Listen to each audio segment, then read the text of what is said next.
कितनी गोली लगी थी सर टोटल? मुझे 7। मेरी यूनिफॉर्म में तो मोर देन 7 होल्स है। एंड फायरिंग में उन्होंने आपके हाथ पे भी फायर करा। मैं ऑपरेशन थिएटर में घुसा तो मैं सोच रहा था कि मिनिमम मेरा राइट हैंड तो काट देंगे। I was shock to know कि दैट आपकी जो लार्ज इंटेस्टाइन है उसको ही हटाना पड़ा। जी, बेडशीट खराब हो जाती है। किसी के घर अगर गए तो थोड़े टिश्यू पेपर वगैरह लगा लेता हूँ। उसामा बिन लादेन का इससे क्या पूरा ताल्लुक था? मौलाना मसूद अजहर IC 814 के बदले रिलीज किया गया था, तो उसका उसामा बिन लादेन ने स्वागत किया था। And how they get funded? Narco terrorist funding है, पाकिस्तान से फंडिंग है, अभी तो चाइना भी फंडिंग कर रहा है। तो मौलाना मसूद अजहर की फैमिली को तो 14 करोड़ का एक्स ग्रेशिया दिया पाकिस्तान ने। ISI का इसमें क्या रोल रहता है? इमरान खान को जेल में डाल रखा है। BSF में एक रूल होता है that you can't take nap between active service. Yes, सजाए मौत है। ग्लेशियर की कंडीशन क्या होती है? मतलब एक जवान के लिए पाकिस्तान के जो होस्टाइल एलिमेंट हैं, उनके रेगुलर्स हैं, वो गर्दन और सिर काटने का भी खतरा रहता है। थोड़ा से कार्बन मोनोऑक्साइड लीक हो गया, सुबह मरा हुआ पाया जाता है। ट्रेनिंग कैंप होता क्या? पूरा रूटीन होता है इनका, जिस तरह से आप किसी भी एक मिलिट्री ट्रेनिंग को देते हो। उसके बाद दौराए आम होता है, दौराए खास होता है। बॉर्डर पे सर सामने एनिमी आर्मी भी होती है, कभी बातचीत होती है? सफेद एक झंडा होता है जो वो हिला देते हैं, तो समझ जाते हैं इनको कोई हमें मैसेज देना है, तो वो 0 लाइन पे आते हैं, हमारी चिट्ठी ले लेते हैं। वॉरलाइक सिचुएशन हो गई थी तो आर्टिलरीज लगा दी थी, बट अगर नहीं होता तो भी डिप्लॉयड रहती। 100% ऐसा हुआ है सर आपके साथ कि दैट जो आपका इन्फॉर्मर है वही मिलिटेंट का इन्फॉर्मर है? ऐसा भी नहीं करता, डबल एजेंट हो सकता है। सर स्लीपर सेल्स क्या होते हैं, उनका उद्देश्य क्या है? So hello guys, welcome back to the Prateek show and I hope आपको मेरे सारे पॉडकास्ट पसंद आ रहे होंगे। आज का जो पॉडकास्ट होने वाला है वो बहुत ही स्पेशल है, वो बहुत ही खास है, क्योंकि आज आप एक ऐसे BSF के ऑफिसर से मिलने वाले हो जिनकी कहानी में शौर्य है, जिनकी कहानी में पराक्रम है, जिनकी कहानी में वीरता है। आज आप मिलोगे उस धरती माँ के पुत्र से जो मारने को भी तैयार है, जो मर मिटने को भी तैयार है। तो मैं आपके लिए लेके आया हूँ एक स्पेशल कैरेक्टर, एक स्पेशल स्टोरी। तो उसके लिए हमने इनवाइट करा है नरेंद्र नाथ धर दुबे जी को, जो कि एक BSF ऑफिसर रहे हैं, जो एक DIG की पोस्ट से रिटायर हुए। ये इसलिए फेमस हैं क्योंकि गाजी बाबा, जो एक बहुत ही फेमस टेररिस्ट रहा है, जिसने कई सौ क्रूर हत्याओं को भारत में अंजाम दिया है, कई टेरर अटैक्स करवाए हैं, उनका एनकाउंटर इन्होंने करा था। एंड उस एनकाउंटर में इनको 7 गोलियां लगी, जिससे इनका एक हाथ पूरा डैमेज हो गया, एक स्पाइनल कॉर्ड में दिक्कत आई एंड एक गोली इनकी पेट में जा लगी, जिसके कारण इनकी लार्ज इंटेस्टाइन को ही हटाना पड़ा। आज इनको अपनी जीवन जीने में बहुत दिक्कतों का सामना करना पड़ता है उस एक इंसिडेंट की वजह से। ये भारतीय NIA का भी पार्ट रहे हैं, इन्होंने रॉ में भी सर्व करा है, तो उनके पास एक वास्ट एक्सपीरियंस है हमारी सिक्योरिटी फोर्सेस का, इंटेलिजेंस एजेंसीज का। तो आज इस पॉडकास्ट में आप BSF को समझोगे, आज आप इस पॉडकास्ट में NIA को समझोगे, टेररिस्ट कैसे काम करते हैं, एनकाउंटर्स को कैसे अंजाम दिया जाता है, सीक्रेट ऑपरेशंस कैसे करे जाते हैं। बहुत चीज़ आज के एपिसोड में छुपी हुई है। तो बिना किसी टाइम वेस्ट करे बढ़ते हैं सीधा पॉडकास्ट में। You are watching the Prateek show and you are watching our national super hero Narendra Nath Dhar Dubey on the Pratik Show.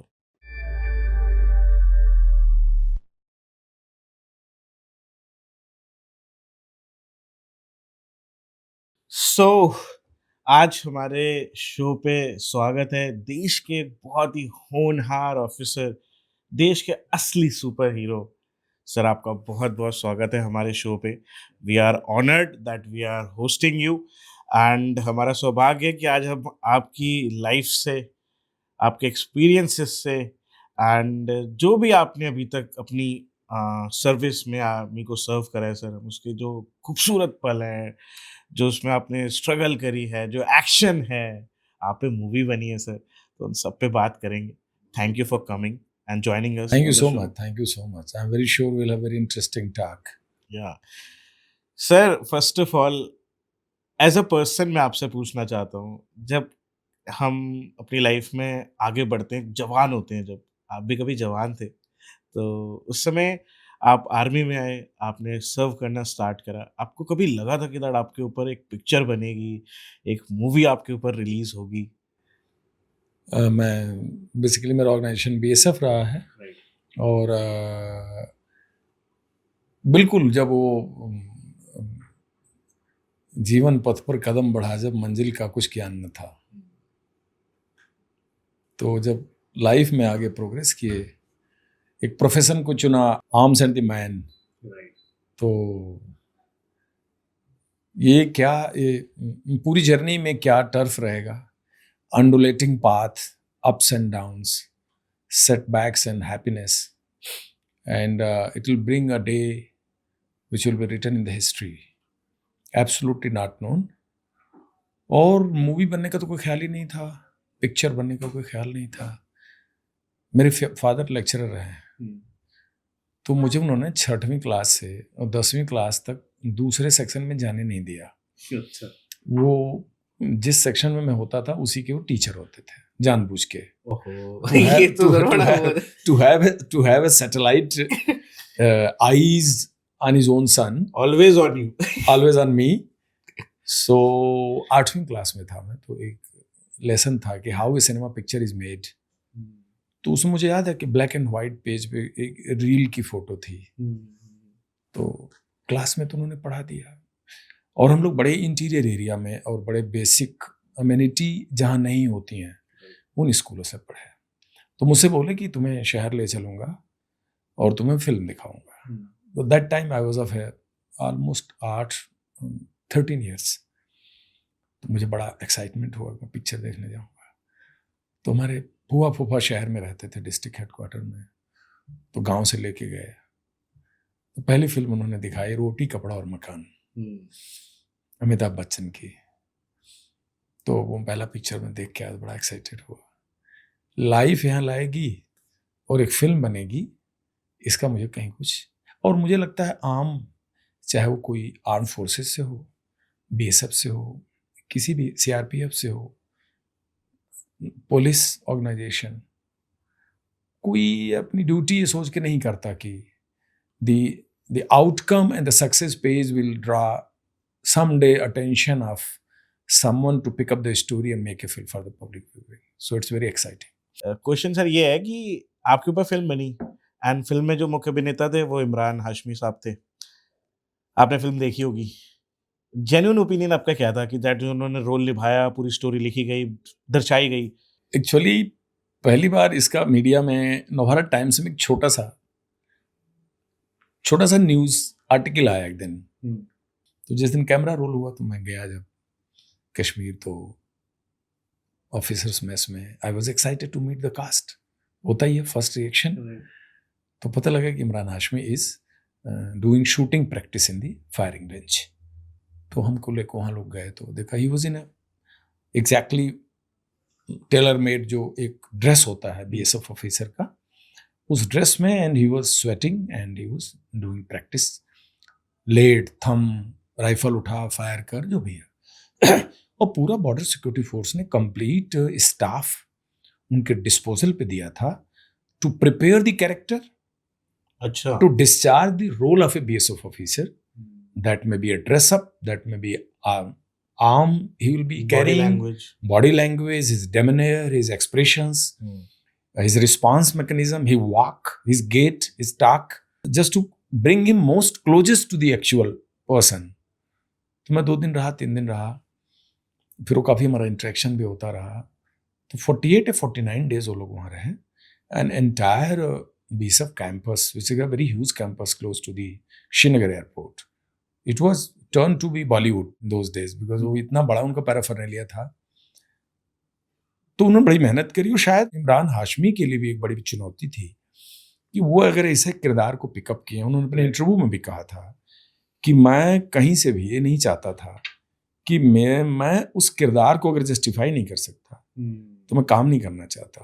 तो मैं चाहता हूँ मैं कितना जेन्युइनली, कितना ऑथेंटिकेट तरीके से मैं उस रोल को निभाऊं। And he's tried it, and I think most successfully he's tried to do it. मैंने जो मूवी देखी तो मुझे लगा कि इससे ज्यादा और क्या कर सकते थे। मतलब you're satisfied? Yeah, I'm happy, I'm satisfied. 2 नाम है सर जो आपकी स्टोरी में बहुत जुड़े, एक मसूद अजहर और एक गाजी बाबा। गाजी बाबा के साथ आपका एनकाउंटर भी हुआ था, एंड मसूद अजहर ये वो इंसान है जिसने ये टेरर यहाँ पे बहुत फैलाया, ऑर्गेनाइजेशंस बनाई एंड सही सब क्रिएट करा।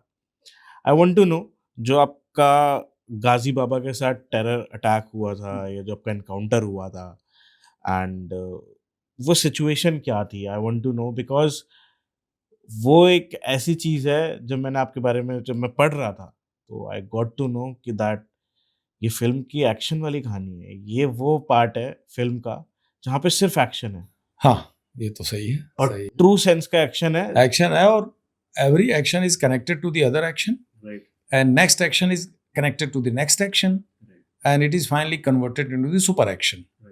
तो ये बेसिकली उसकी कहानी है एक ऐसे टेररिस्ट की जो भारत में इलीगली 9 साल तक सरवाइव किया, और हरकुल मुजाहिदीन का जो सरगना था मौलाना मसूद अजहर, उसका राइट हैंड था। एक्चुअली ये पूरा ग्रुप, बड़ी अच्छी कहावत है कि 1979 में 1979 में सोवियत रूस का अफगानिस्तान में आना कि पाकिस्तान के अंदर मतलब खुशियां दौड़ गई। यानी पाकिस्तान सबसे ज्यादा, अगर इसका किसी को फायदा हुआ तो पाकिस्तान को हुआ, मतलब पाकिस्तान के लिए ब्लेसिंग्स हो गया होना। यानी किसी दूसरे मुल्क में किसी दूसरे मुल्क की सेना आ रही है, खुश पाकिस्तान हो रहा है, कितनी इंपॉर्टेंट बात है। क्यों? वो इसलिए कि सोवियत रूस जब अफगानिस्तान में 1979 में आया तो सबसे ज्यादा चिंता अमेरिका को हुआ। अमेरिका उस चिंता को काउंटर कैसे करे? तब तो यूएसएसआर कंप्लीट था, रशिया डिसइंटीग्रेट हुआ नहीं था, सुपर पावर अमेरिका को टक्कर देने वाला। तो सबसे ज्यादा दिक्कत अटलांटिक के उस पार वाले उस मुल्क को हुई जो सुपर पावर है आज की तारीख में। उसका रोल भी आपने देख लिया अभी पिछले 15 दिन में। तो उन्होंने सोचा इसको काउंटर कैसे किया जाए। तो वो अमेरिकन अपनी धरती पे कोई युद्ध नहीं लड़ते हैं, वो बाहर ही लड़ते हैं क्योंकि उसमें बहुत मजा आता है। अपने देश में तो वो डील करते हैं और बिजनेस करते हैं और इकोनॉमी बढ़ाते हैं। तो उनको सबसे अच्छा, इसके लिए सबसे आइडियल एक पाकिस्तान मिला दोस्त। उन्होंने बोला कि हम तो अंदर जाके लड़ नहीं सकते, रशियन फोर्सेस के खिलाफ हजारों लाखों की तादाद में मुजाहिद खड़ा करो, मुजाहिदीन पाकिस्तान से, और उनको अंदर भेजा जाए। तो पाकिस्तान एज यूजुअल खड़ा हो गया। पाकिस्तान ने बोला पैसा तुम्हारे पास है नहीं। तो सऊदी अरबिया ने बोला कि पेट्रो डॉलर की कोई कमी नहीं है, पैसा हम खूब देंगे। तो ये तीनों इकट्ठे हुए और एक निकाहनामा हुआ है उनका। निकाहनामा मतलब मेटाफोरिकल लैंग्वेज में बोल रहा हूँ। एक आतंकवाद जिहाद एक जैसी बहू तैयार हुई, और वो उसका पूरा इंतजाम इन तीनों कंट्री ने मिलकर किया। किसको काउंटर करने के लिए? रशियन फोर्सेस को अफगानिस्तान में। तो पैसा दिया सऊदी अरबिया ने, और कराची की झुग्गियों से उठाए मुजाहिद पाकिस्तानियों ने, क्योंकि इनके यहाँ ऐसी पॉपुलेशन की कमी नहीं है। इन्होंने बोला ये तो हमारे पास है, ये जीने मरने के लिए तैयार है। और अमेरिका ने बोला टेक्नोलॉजी, वेपन, इक्विपमेंट हम देंगे। तो तीनों का एक समन्वय हुआ, और ये लाखों के तादाद में मुजाहिद अफगानिस्तान गए, और 1979 से ये लड़ना शुरू की। और 1989 में जब रशियन फोर्सेज वापस चली गई, तब तालिबान की सरकार आई वहां। और उस दौरान ये लड़ाई लड़ने में गाजी बाबा और मसूद अजहर ऑलरेडी उसके पार्ट थे। They were already part of those लड़ाका group. Mujahids fought trained inside Afghanistan. अब जब रशियन फोर्सेज वापस आ गई तो लड़ोगे किससे? वहां के पत्थर पहाड़ से तो लड़ोगे नहीं। तालिबान सरकार आ गई, अमेरिका का मकसद पूरा हो गया। तो सबसे वल्नरेबल बॉर्डर कौन सा बचा था? अब देखते हैं ना, आपकी गाड़ी पार्किंग, कहीं आप जाते हैं किसी घर में, तो जब पार्किंग भर जाती है तो आप अड़ोसी पड़ोसी के घर के बाहर गाड़ी लगाते हैं। आदमी यही करता है ना, कि सड़क पर लगाएगा, चौराहे पर लगाएगा। तो सारे जो मुजाहिद थे, पाकिस्तान ने अमेरिका और सऊदी अरबिया के सपोर्ट का कितना बेजा इस्तेमाल किया। उन्होंने वो कंप्लीट रिसोर्सेज जम्मू कश्मीर की तरफ डाइवर्ट किया, और उसी डाइवर्जन के ये पैदाइश रहे हैं दोनों, जो कि यूके के अंदर घुसे। मौलाना मसूद अजहर गिरफ्तार हो गया, जेल चला गया, लेकिन गाजी बाबा ने उसकी कमान को संभाली, और वो कश्मीर के अंदर 8-9 साल जो है मर्डर्स करता रहा, इंक्लूडिंग 13 दिसंबर 2001 पार्लियामेंट अटैक दिल्ली, 1 अक्टूबर 2001 जे.एन.के असेंबली अटैक। उससे पहले 2000 में 15 कोर हेडक्वार्टर बदामी बाग श्रीनगर के अंदर 2 सुसाइड अटैक अप्रैल 2000 में और दिसंबर 2000 में। और न जाने इसके बाद कितनी लंबी फेहरिस्त है उसके किलिंग की, IC-814 हाईजैकिंग। तो all these things were done by this Ghazi Baba in Kashmir and including attack in on Indian parliament Delhi, including being part of Akshardham attack. इस सब का मास्टरमाइंड गाजी बाबा था? पार्लियामेंट अटैक का और जनके असेंबली का तो ये क्लियर कट खुद ही था।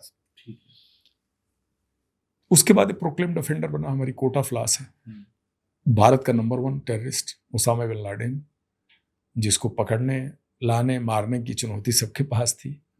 BSF 1989-90 से ही कश्मीर में डिप्लॉयड थी और 2003 का टाइम आया जब हमने इसके खिलाफ 17 महीने की मेहनत ब्रेक करती है एक जिंदा पाकिस्तानी आतंकवादी को पकड़ने में।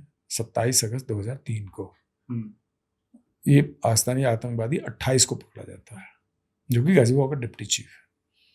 उसका तसल्ली बख्श इंट्रोगेशन होता है और उस इंट्रोगेशन से निकली वाली जो छोटी छोटी लीड्स हैं, उन डॉट्स को कनेक्ट करते हुए हम लोगों ने एक ऑफेंसिव अटैक उसके हाइड आउट पर लॉन्च किया 30 अगस्त 2003 को रात के 3:30 पौने 4 बजे। उसके डेन में 3rd फ्लोर बिल्डिंग में जो फ्लोर था जहाँ वो छुपा हुआ था, एक स्पेशली डिजाइन मिनर के पीछे बनी हुई हाइड आउट में वो शीशा था, उसको ब्रेक किया हम लोगों ने। हमारा आमने सामने इनकाउंटर हुआ, फायर्स इनकाउंटर हुआ। हमारा एक जवान बलवीर शहीद हुआ, एक सिपाही को सीरियस गोली लगी, नीलकमल दास को। मेरी फैटल इंजरीज थी और हमारे साथी 5 से 6 साथी को ग्रेनेड इंजरीज हुई। लेकिन बेस्ट बात ये रही इसकी कि हम लोगों ने गाजी बाबा उसके डिप्टी चीफ राशिद भाई को उसके चैम्बर में मार दिया, सेम बिल्डिंग के उसी फ्लोर पे।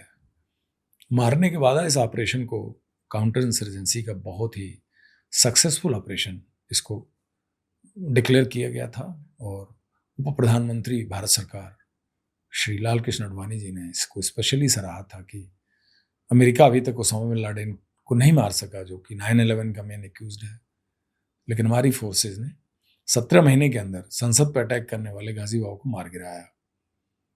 कुल करीब 12 गैलेंट्री अवार्ड्स मिले थे इस ऑपरेशन में। इसकी वीरता शूरवीरता की बड़ी सराहना हुई एंड आपको कीर्ति चक्र से सम्मानित करा गया। Second highest gallantry award defence का मुझको मिला। शहीद बलवीर सिंह को शौर्य चक्र मिला, that is again A defence gallantry award. बाकी ऑफिसर्स और हमारे जवानों को 10 लोगों को president police medal for gallantry मिला। और मेरा भी हॉस्पिटल का लंबा सफ़रनामा रहा, जो कि कुछ चीज़ें ज़िंदगी के साथ जुड़ गई हैं, परमानेंट रहनी है, कुछ चीज़ों से मैं उभर गया। तो ये 22 साल पुरानी कहानी है। जब आपका एनकाउंटर उसके साथ हुआ था, फायरिंग हुई एंड फायरिंग में उन्होंने आपके हाथ पे भी फायर करा, तो आपका हाथ तो उस समय बहुत बुरी तरह इंजर्ड हो गया। ये बिल्कुल, ये तो एम्पुटेशन के कगार पे था, ये हाथ तो बिल्कुल इनएक्टिव हो गया था। तो उस समय फिर आपने कैसे लड़ा, मतलब जो आप घायल हो गए थे? 2 वेपन था हमारे पास, पिस्टल थी और राइफल भी थी। अच्छा। राइफल तो मेरी बल्ज हो गई थी, हाँ। उस पर एक बस्ट आ गया था। फिर जो समय ताकत जो हथियार बचा था उससे से लड़ाई करनी थी, क्योंकि उसमें एक कोई जीना था, एक को मरना था। मतलब सर्वाइवल तो एक का ही होता वहाँ। जिस तरह से उस फ्लोर के अंदर हथियारों की फायरिंग हो रही है, तो उसमें जो बेस्ट था वो सर्वाइव किया। और गाजी बाबा को शायद उम्मीद नहीं थी कि ये चैम्बर के अंदर ये लोग घुस जाएंगे, फ्लोर पे कमरे के अंदर आके रेड करेंगे। अगर ये उसको आइडिया होता और उसको थोड़ा सा विंडो मिल जाता प्रिपरेशन का, तो इस ऑपरेशन थोड़ा डिफिकल्ट हो जाता। वो भी तैयारी रखते। हाँ नहीं, वो तो 3rd फ्लोर पे था ना, तो कैजुअलिटी तो हमारी होती ज़्यादा होती। हम तो अभी एक ही कैजुअलिटी हुई हमारे इस पूरे ऑपरेशन में, किसी सिविलियन को कोई गोली नहीं लगी और हमारे में भी लगभग सब सर्वाइव कर गए। और वो एक चैप्टर गाजी बाबा का ख़त्म हुआ, जो कि हमारे भारत सरकार सिक्योरिटी एजेंसीज के खाते में पेंडिंग चल रहा था। तो एक काफ़ी बड़ा ऑपरेशन था। जैश ए मोहम्मद 13 साल तक शांत थी, 13 बरस तक उन्होंने कोई कांड करने की हिम्मत नहीं की। आफ्टर गाजी बाबा पठानकोट एयरबेस अटैक 2 जनवरी 2016 को हुआ था और ये इनकाउंटर हमारा 2003 का है। तो काफ़ी लंबा चैप्टर गाजी बाबा के साथ गया। आप जब ऑपरेशन लीड करते हो तो सर एक वो तो मैं इसको बड़े फैसिनेटिंग तरीके से देखता हूँ, बिकॉज जब आप एक गेम खेल रहे हो और जिसमें आप हो जो लोगों को बताने वाले हो कि क्या करना है। तो ये ऑपरेशंस कैसे एग्जीक्यूट कैसे होते हैं कि लाइक हमें पता चल गया ये एक बिल्डिंग है, इसमें टेररिस्ट है और हमें उसको एंगेज करना है, आज उसको रोकना है। तो आप प्लान बनाते हो? कौन प्लान बनाता है? जो ऑफिसर होता है वो ऑफिसर ही प्लान प्लान बनाता है। या ऊपर से प्लान दिया जाता नहीं है? नहीं, ऑफिसर प्लान बनाता है। ऊपर का जो हेडक्वार्टर है, जो आपका सीनियर अफसर है, वो भी आप ही से पूछता है। कोई उसको अपना वैल्यूएबल इनपुट देना है तो वो दे देगा, उस इनपुट को आप शामिल कर सकते हो। लेकिन ग्राउंड कमांडर आप हो। आपने इतने बड़े ऑपरेशन सिंदूर में देखा कि पहली मीटिंग में प्रधानमंत्री महोदय ने बोला था कि बीएसएफ को खुली छूट है। आर्मी, बीएसएफ, ये आपको जैसे करना है करो, गो अहेड है, इसको कहते हैं गो अहेड।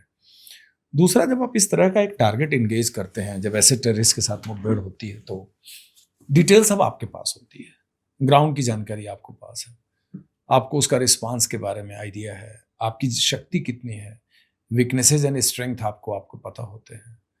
तो you are the best person to plan and to take the decision, to call the shots and to motivate and brief the troops, to prepare them to take up this responsibility. And also, successes and setbacks both are in your basket. If you succeed, हतो वा प्राप्स्य स्वर्गम जीत्वा वा भोक्ष्य महीम ततो उत्तिष्ठ कौन्तेय युद्धाय कृत निश्चय। मारे जाओगे तो स्वर्ग मिलेगा, जीत जिंदा रह गए तो मातृभूमि की रक्षा है। दो फिलॉसफी है दिमाग में। मरने के बाद एक शहीद का दर्जा तो मिलता है, एक नेशनल रिस्पेक्ट तो मिलता है, तो ड्यूटी का पार्ट है और कुछ नहीं है। आप जब ये बनाते हो तो उसमें इंटेलिजेंस का सर क्या रोल रहता है? जैसे इंटेलिजेंस इनपुट्स लेने पड़ते होंगे कि दैट एक्चुअली इंटेलिजेंस इनपुट बहुत ज़रूरी है। ऑपरेशन सारा इंटेलिजेंस पे ही चलता है। कोई खबर भी आपको लग गई, कोई इन्फॉर्मेशन भी मिल गई, उसको भी आप जब डेवलप करते हैं, जब तैयार करते हैं, उसको कहते हैं ना एक्शनेबल इंटेलिजेंस। एक तो होता है इंफॉर्मेशन। इंफॉर्मेशन मीन्स कि कोई भी आम खबर, जनरल खबर, लेकिन सारी इंफॉर्मेशन इंटेलिजेंस नहीं बनती। सारी चाय स्पेशल चाय नहीं बनती।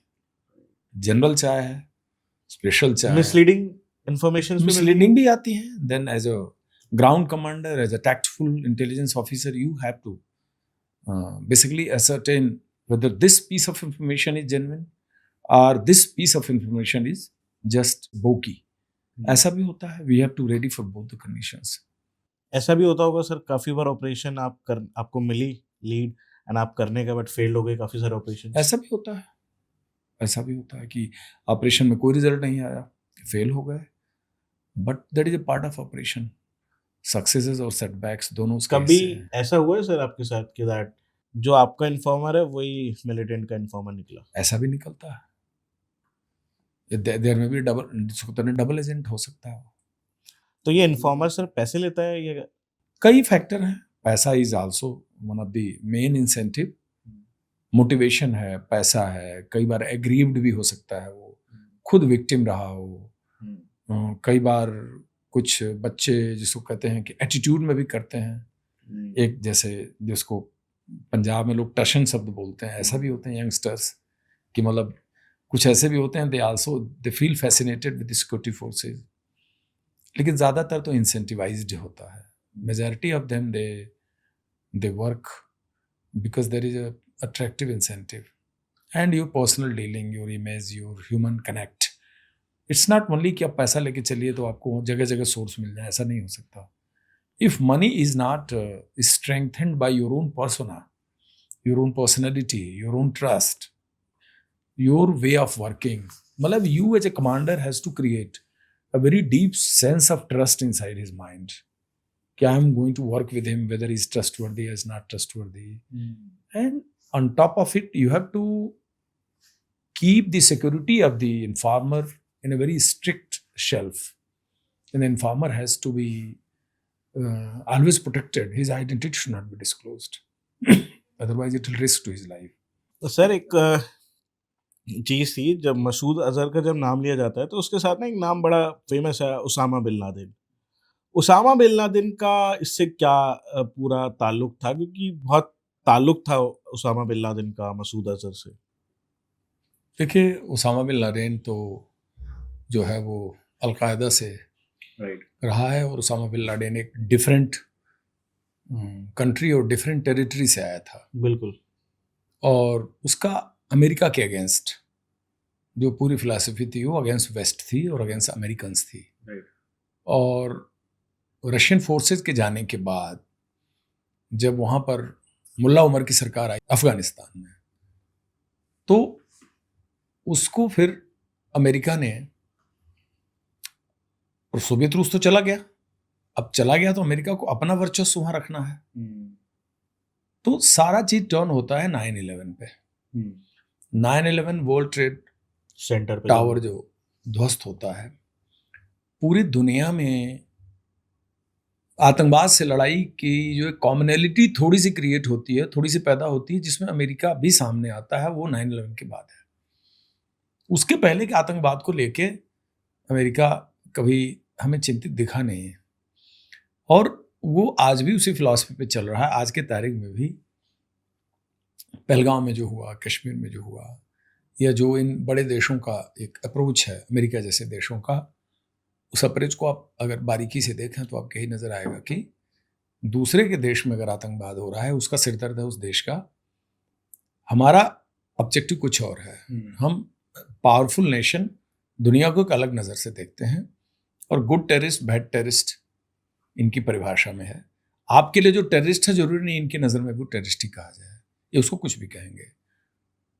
और मौलाना मसूद अजहर तो सपोर्ट करने गया था। ये लोग रशियन आर्मी के अगेंस्ट जो लड़ रहे थे अफगानिस्तान में, अमेरिका के बिहाफ पे ये लोग वो काम करने गए थे। और उसके बाद अब कनेक्शन एक निकल के आता है कि जब मौलाना मसूद अजहर IC-814 के बदले रिलीज किया गया था कंधार के टारमैक पे, तो उसका ओसामा बिन लादेन ने स्वागत किया था। पार्टी दी थी क्या? पार्टी दी थी 31 दिसंबर 1999 को। वो इसलिए कि हरतुल मुजाहिदीन देखा जाए तो ये बड़े भारी इनके पूरे जिहादी बैंड को सबसे ज्यादा सपोर्ट करता था, physically, ideologically, weapon wise, training wise, logistics wise, fighters, foreign terrorist fighters. तो उसने कि भाई भारतीय जमीन से एक शैयारा जो है हाईजैक करके लाया गया और उसमें इसका बड़ा एक रॉयल रिलीज हुआ है। तो इसके एक हीरोइक वर्क किया था इसने, तो एक हीरोइक मिशन में छूट के आया है। तो इनका वो कनेक्शन है। उसके बाद वर्ल्ड ट्रेड सेंटर पे अटैक के बाद तो ओसामा बिन लादेन तो he became most wanted terrorist by the America. लेकिन उसको मारने में अमेरिका को भी 10-11 साल लगे। 2011 में जाके मारा उन्होंने। अब अमेरिका था तो उसने पाकिस्तान के अंदर ओसामा बिन लादेन को मार दिया। अमेरिका के अलावा हमारे भी ओसामा बिन लादेन में पाकिस्तान में बैठे हैं, लेकिन क्या पाकिस्तान या अमेरिका का वो अप्रोच है हमारे लिए? वो अप्रोच अलग है। तो अमेरिका ने ही पाकिस्तान को फंड किया, उनको इक्विप किया, उनको ट्रेन किया, उनको सपोर्ट किया, और अमेरिका का जहाँ आशीर्वाद रहता है भाई, वो तो देश का थोड़ा एटीट्यूड भी अलग ही होता है। इनका ये कनेक्शन रहा। I want to know sir, जैसे हमारे यहाँ BSF है, आर्मी है, ये तो सब प्रोफेशनल है। मतलब सरकार इनको पढ़ा भी रही है, गाइड कर रही है, वेपन्स दे रही है, इनको मेंटेन कर रही है, पैसे दे रही है, एक प्रोफेशनल स्ट्रक्चर है। बट जो ये तालिबान है, मुजाहिदीन है, ये लश्कर तैयबा हो गए, ये जितने ग्रुप्स हैं, ये तो अनप्रोफेशनल है। अब I want to know about this sir. BSF का तो बारे में पता चल गया, अब लश्कर तैयबा या कोई भी टेररिस्ट ग्रुप है, ये बनता कैसे है, ये चलता कैसे है? बिकॉज इधर तो सरकार खड़ी है, सरकार हथियार, पैसा, रिसोर्सेज, और हम तो डिफेंस और सिक्योरिटी पर्पज से कर रहे हैं। उनका तो मोटिव ही यही है कि टेरर फैलाना है, उनको तो सिविलियंस को ठोकना है, दहशत फैलानी है। तो उनका ये, और आपका मैं पढ़ रहा था तो उसमें ये भी था कि आतंकवादी नौसिखिए नहीं होते, वो प्रॉपर ट्रेंड होते हैं, और कभी कभार तो इतने ज्यादा ट्रेंड होते हैं कि वो जवान पे भी भारी पड़ते हैं। होता है।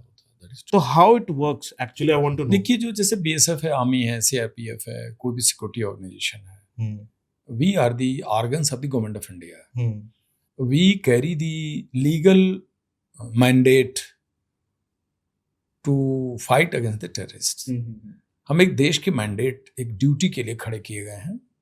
भारत सरकार की तरफ से।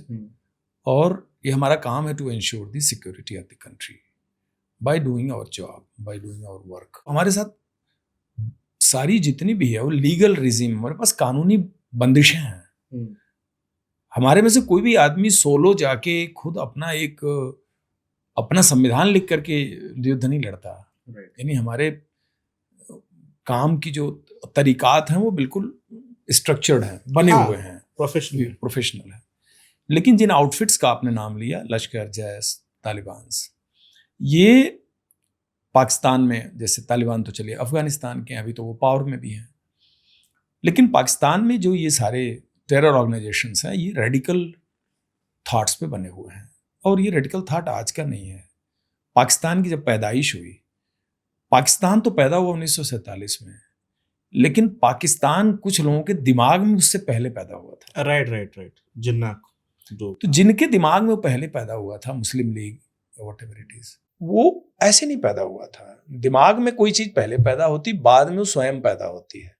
तो दिमाग में जब पैदा हुई थी तो उनके अंदर एक ट्विनिस्टन थ्योरी थी कि कल को डाउन द लाइन भारत आजाद होगा तो मुसलमानों को एक अलग से देश चाहिए, राइट। वो भारत में नहीं रह सकते। इसी आधार पे 47 में हाँ, इस आधार पे वो अलग से देश बनाने में कामयाब हुआ पाकिस्तान। बिल्कुल। और कामयाबी नहीं हुआ, एक पूर्वी पाकिस्तान जो न तो लैंग्वेज में, न वेशभूषा में, न खाने पीने में, न कल्चर में, न कस्टम में उनसे कहीं मैच करता था, उसको उन्होंने पूर्वी पाकिस्तान के नाम पे ले लिया, just on the name of Islam. Right. जो कुछ भी हुआ कौम के आधार पर उन्होंने बंटवारा किया। ये अलग बात है कि पाकिस्तान उसको 24 साल भी नहीं रख सका अपने पास। अब सवाल है कि ये जो थॉट प्रोसेस है ना, यही थॉट प्रोसेस कैरी हो रहा है पाकिस्तान के खून में, चाहे उनका मिलिट्री रूलर हो, चाहे सिविलियन रूलर हो। और पाकिस्तान भी 47 में हमारे साथ ही पैदा हुआ, तो यही उनके ब्लड में चल रहा है और वो उसी परंपरा और परिपाटी का पालन कर रहे हैं। अब जब ये पालन कर रहे हैं तो इसके लिए वो इंडिया से डायरेक्ट कन्वेंशनल वार नहीं लड़ सकते। कन्वेंशनल वार लड़ने का सपना 1971 में उन्होंने त्याग दिया था, जब उनकी 93,000 की मिलिट्री सरेंडर की थी। उस समय उनकी लीडरशिप ने सोच लिया था कि भारत के साथ अब आपको खुला लड़ाई नहीं कर सकते, आप cut bleed India through 1000 cuts, Bharat के अंदर 1000 घाव करो और उसके थ्रू भारत को आप परास्त करो। तब उन्होंने पंजाब टेररिज्म को हवा दिया, हम उसको 12 साल लड़े। कश्मीर टेररिज्म को उन्होंने हवा दिया। क्वेश्चन है दैट ये जो टेररिस्ट ग्रुप होते हैं सर, इनके पास कौन कौन से हथियार होते हैं जो आपने मोस्ट कॉमनली देखे? क्योंकि ऐसा भी मैंने सुना है कि दैट कभी कभार तो हमारे जवान से भी एडवांस हथियार इनके पास होते हैं।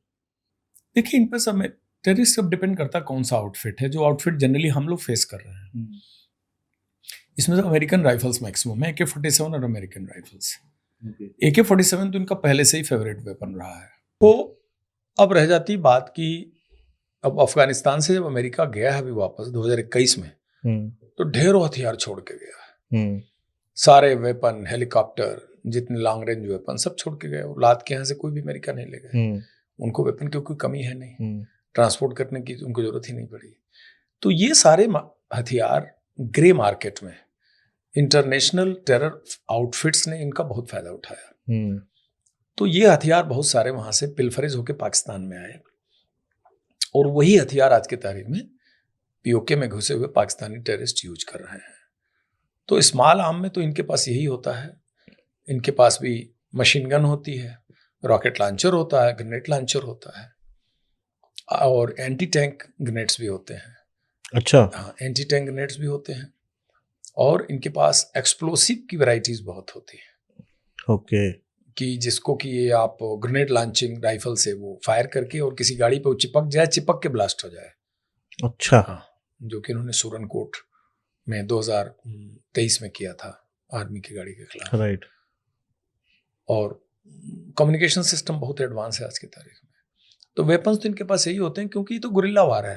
ये तो गुरिल्ला वार है। इनको कोई खुला युद्ध, पैटर्न टंक और AD गन तो चाहिए नहीं। राइट। कि फ्रंट पे लड़ाई कर रहे हैं। इनको टैंक चाहिए, तोपें चाहिए, मिसाइल चाहिए, वो इनको जरूरत नहीं है। उसके नीचे की जितनी चीजें हैं उनके पास है। And how they get funded? उनको कहाँ से फंड्स मिलते, क्या सोर्सेज हैं फंडिंग इनके? का बहुत अलग अलग स्रोत है, जैसे कि पाकिस्तान से तो फंडिंग हो ही रही है। हाँ। पाकिस्तान बहुत सारे सिमिलर आइडियोलॉजी वाले कंट्री से फंडिंग लेता है इनके लिए। दूसरी बात, नार्को टेरर की फंडिंग बहुत ज़्यादा है। अच्छा। क्योंकि जो गोल्डन ट्रायंगल है वो है अफगानिस्तान। अफगानिस्तान में ओपियम की बहुत ह्यूज खेती है, आपको पता ही है। बिल्कुल। वार लॉर्ड्स हैं, they control the complete funding. इसके इंटरनेशनल मार्केट में बहुत ज़्यादा डिमांड है। तो अफगानिस्तान, ईरान एंड पाकिस्तान, ये जो 3 कनेक्शन है, गोल्डन ट्रायंगल बोलते हैं तीनों देशों का। अच्छा। अलकायदा बहुत ज़्यादा फंडिंग अपनी जो है नार्को टेररिज्म से करता था। उसके तो इंटरनेशनल मार्केट में ट्रांसपोर्ट्स भी चलते थे, बहुत रियल एस्टेट में उनके पैसे थे।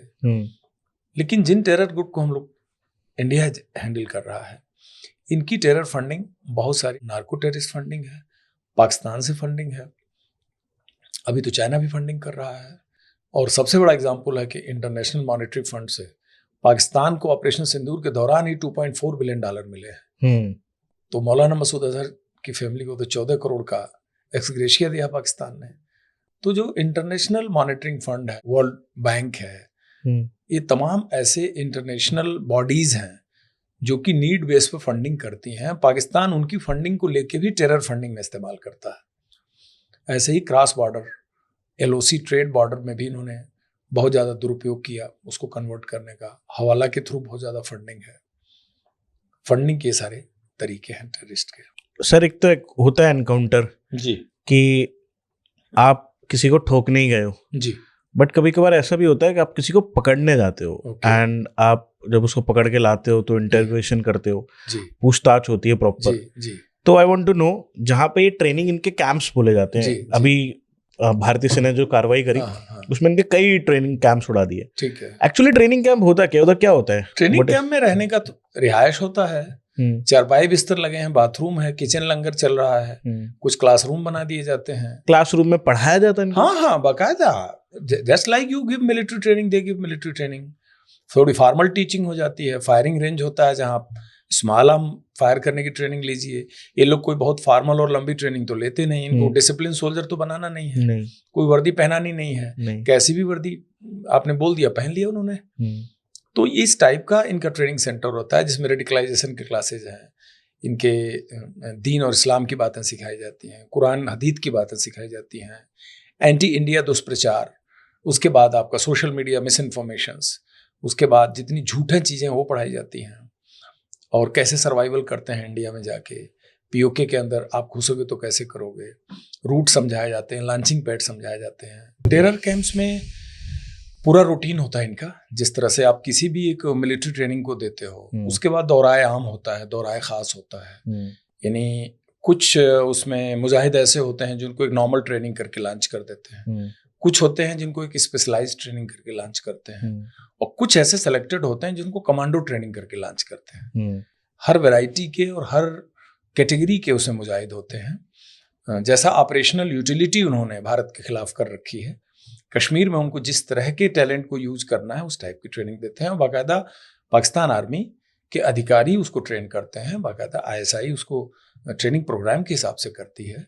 तो ये पूरा स्ट्रक्चर ट्रेनिंग होता है। मतलब बस सर फर्क इतना है कि दैट हम प्रोफेशनल हैं and they are unprofessional, but वो भी उतनी ही ट्रेनिंग कर रहे हैं, वो भी सीख रहे हैं 10 चीजें जिससे वो चीज कर पाते हैं। मतलब उनका टोटल हमारे भारत के लिए अप्रोच ही अलग है ना। उनका ब्लीड इंडिया थ्रू 1000 कट्स है, उनको पता है हम फ्रंटल वार नहीं लड़ सकते। तो जितने इस तरह के एलिमेंट हैं, इनको किसी की भी तरह से हथियार दे के ट्रेन करके और लाइन ऑफ कंट्रोल में घुसा के जम्मू कश्मीर के अंदर आप अशांति फैलाओ, बेगुनाहों को मारो, और पहलगांव जैसी क्रूअल मर्डर्स करके एक अलग से मैसेज भी दो। भारत इतना बड़ा एक देश है, 142 करोड़ का, different community, different caste, different creed, different language, different culture के लोग यहाँ रहते हैं। इनका आपस में लड़ाई हो, आपस में इनके दंगे हों, एक दूसरे को शक की निगाह से देखें, और इंडिया को आप डिवाइड कर दो, सोसाइटी इसको इंटरनली डिवाइड कर दो। एक बहुत बड़ा वार है ये, यही तो प्रॉक्सी वार है, एसिम्प्टोमेटिक वार यही है। राइट। आपको फ्रंट पे लड़ने की जरूरत नहीं है, और ऑपरेशन सिंदूर ने तो बता भी दिया कि फ्रंट से बाहर भी जाने की जरूरत नहीं है। बिल्कुल, आप तो वार यहीं बैठ के लड़ सकते हो। इसने तो आने वाले वारफेयर की एक नई कहानी गढ़ दी ना इस बार।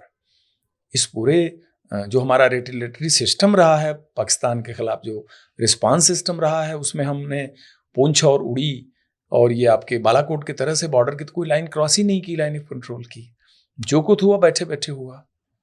और अभी आने वाला टाइम तो और चैलेंजिंग है। अब अमेरिका ने गोल्डन डोम की घोषणा कर दी है कल कि अभी तो अगला सारा वार जो है अंतरिक्ष से लड़ा जाएगा।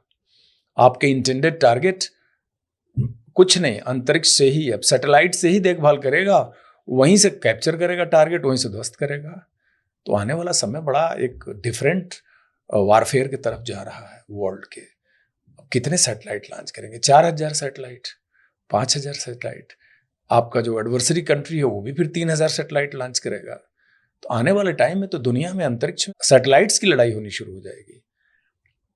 ये तो बहुत बड़ा ओपनर है 2025 का ये कॉन्फ्लिक्ट। आने वाले समय में एक्चुअल वारफेयर किधर जा रहा है और सिक्योरिटी कितना बड़ा चैलेंज बनने जा रही है, और वर्ल्ड में आर्म्स रेस एक दूसरे के खिलाफ कितनी आगे बढ़ेगी, कहां जाके ठहरेगी, किसी को कुछ नहीं पता। आईएसआई का इसमें क्या रोल रहता है in the terrorist thing? ISI का तो डायरेक्ट रोल है, तो आईएसआई के पाठ्यक्रम और उनकी पॉलिसी का हिस्सा है। हमारे देश में जितने पाकिस्तान स्पॉन्सर टेररिज्म है वो आईएसआई ही उसको हैंडल करती है, पूरी उनकी विंग। एक्चुअली मैं इसलिए पूछ रहा था सर क्योंकि आईएसआई का नाम हमेशा जुड़ता है, मतलब वो इसलिए टेररिस्ट के साथ। ISPR inter services public relation जो उनका पूरा डिपार्टमेंट है, आईएसआई का पूरा हेडक्वार्टर है। आईएसआई का हेडक्वार्टर बड़ा शानदार हेडक्वार्टर रावलपिंडी में। तो उनका एंटी पाकिस्तान एजेंडा है और वो टोटल मिलिट्री मैंड है, यानी कंप्लीट पाकिस्तान आर्मी ही उसको हैंडल करती है। दे are parallel sarkar in Pakistan.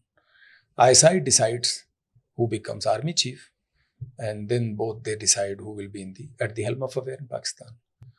तो right from beginning it's क्या ऐसा बोल सकते हैं, if I like to say कि that ISI एक मोनार्की सिस्टम चलाता है इनसाइड स्टोरी? वो टोटल बिल्कुल उनका अपना ही पूरा अस्तित्व है, कंप्लीट। मतलब they decide who will become the army chief?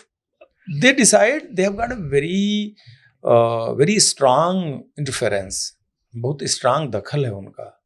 अपने ही उनको इमरान खान को जेल में डाल रखा है पाकिस्तान में। आपने बीएसएफ में बहुत लॉन्ग सर्व करा है। पहली बात तो सर बीएसएफ को लोग सर बस बॉर्डर मूवी से जानते हैं। यस क्योंकि वो जो बॉर्डर मूवी बनी थी उसी में पहली बार बीएसएफ को हमने देखा था। Very less done to bring the BSF in the public eyes, very less. Right, उस टाइम पता चला कि बॉर्डर सिक्योरिटी फोर्स होती है एंड उनका काम है हमारे बॉर्डर्स की रक्षा करना।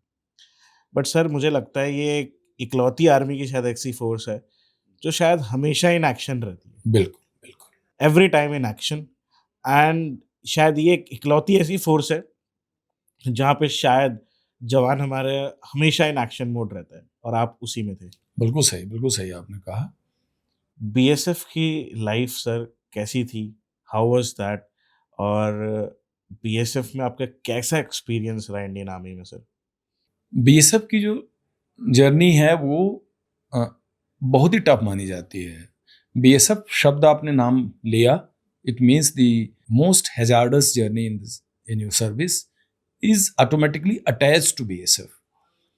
बीएसएफ कहते हैं कि टेंडर हार्ट या person brought up with silver spoon, ऐसे लोगों के लिए फोर्स है ही नहीं। ये बड़ी हार्ड एंड फोर्स है, इसकी सर्विस रिक्वायरमेंट बहुत टफ है, इसका डिप्लॉयमेंट बहुत, जिसको तैनाती आदमी एक अपनी जिंदगी का जो कार्यस्थल है, लाइफ का जो चुनता है, तो बीएसएफ का जो वर्क प्लेस है वो most treacherous, difficult and hostile conditions का है।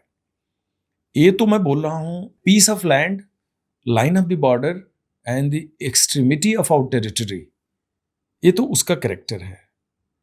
Now we come to the point कि हम किसको फेस करते हैं। हम जिसको फेस कर रहे होते हैं वो एनिमी है, और इट इज प्रूव्ड। शांति काल में उसे काउंटर पार्ट भी कहते हैं, कंटेम्परेरी भी बोलते हैं, थोड़े डिप्लोमेटिक शब्दों में अगर बोलना हो, अदरवाइज एनिमी।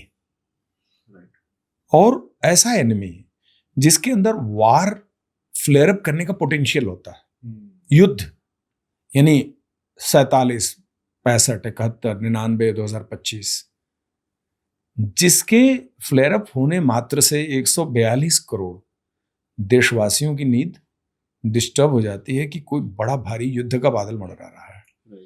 उन कंट्रीज के साथ बीएसएफ डिप्लॉय होती है, और डिप्लॉयमेंट में कहीं रेस्पाइट नहीं है बीएसएफ में, कोई बीच में उसको ब्रीदिंग स्पेस नहीं है जवान को। अगर वो बॉर्डर पर डिप्लॉयड होता है, वहीं डिप्लॉय होना है, और बॉर्डर के अलावा उसकी और कहीं नौकरी भी नहीं है। वो जवान ही नहीं सोच सकता है कि हम किसी और स्टेट में चले जाएं, होम स्टेट की पोस्टिंग ले लें, ऐसा नहीं हो सकता। और ड्यूटी इतनी टफ है, उसमें एक बड़ा रिक्विजिट लेवल ऑफ डिसिप्लिन की आवश्यकता होती है, और डिसिप्लिन का जो उसका लेवल है, उसका जो यार्डस्टिक है, मापदंड है, वो बहुत ही ऊंचा है। और उस मापदंड पे को मेंटेन करने के लिए BSF army act and rule के आधार पर बनाई गई अपने नियम कानून से फोर्स को चलाती है। बीएसएफ की बहुत सारी डेथ सर्विस कंडीशन से होती है। Even significant number of jawans, they lose their life not because of enemy fire, they lose their life because of the service conditions. कि जिस रण ऑफ कच्छ, आप गुजरात के रण ऑफ कच्छ वहां से शुरू करिए पाकिस्तान बॉर्डर से, रण ऑफ कच्छ का 3 हिस्सा है। एक तो बाड़मेर का 52 डिग्री टेम्परेचर का थार, आप थोड़ा आगे बढ़िए तो साल्टी प्लेन ऑफ कच्छ, और उसके बाद आप लास्ट अरेबियन सी पे जाइए तो सरक्रीक, हरामी नाला और सरक्रीक का एरिया। तो इन एरियाज में जो लड़के होते हैं, डिप्लॉयड होते हैं, वो आप क्या उनकी सर्विस कंडीशन है।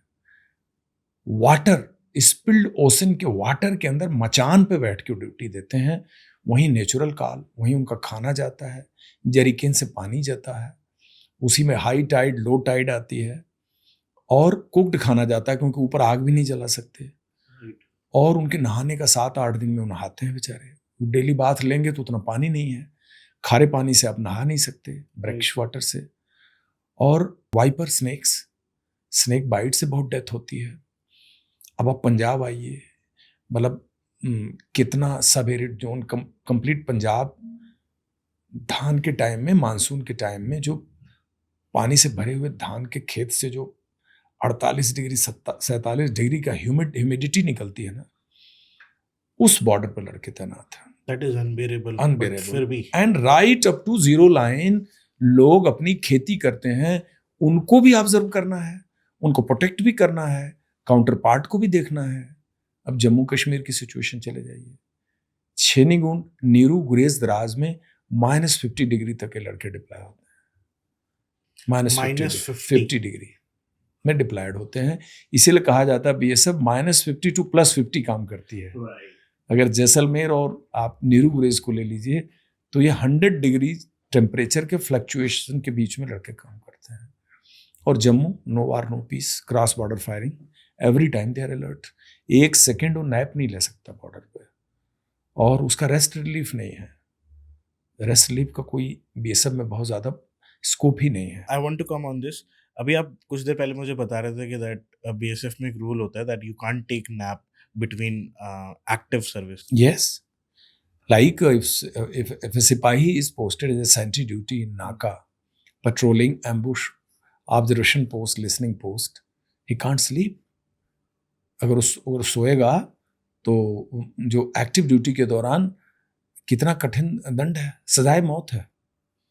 अगर ऐसे सिचुएशन में, वार लाइक सिचुएशन है, और अपनी ड्यूटी पे सो गया और ये बात प्रूव हो गई, तो इतने कठोर दंड का प्रावधान है, just to maintain the level of discipline, and the level of discipline is maintained to match with the level of responsibility on the extremity of international border for the sake of security of the country. ये उसकी toughness और challenges है। Sir, I want to know a routine of a jawan जो border BSF पे तैनात होते हैं, उनकी रूटीन क्या रहता है, मतलब होल डे? और रूटीन ये है कि जब वो किसी पर्टिकुलर एरिया में जाता है तो पहले एरिया फेमिलराइजेशन करता है वो, क्योंकि त्रिपुरा का जवान जम्मू बॉर्डर पे जाता है, और एक राजस्थान का सिपाही मणिपुर बॉर्डर पे जाता है।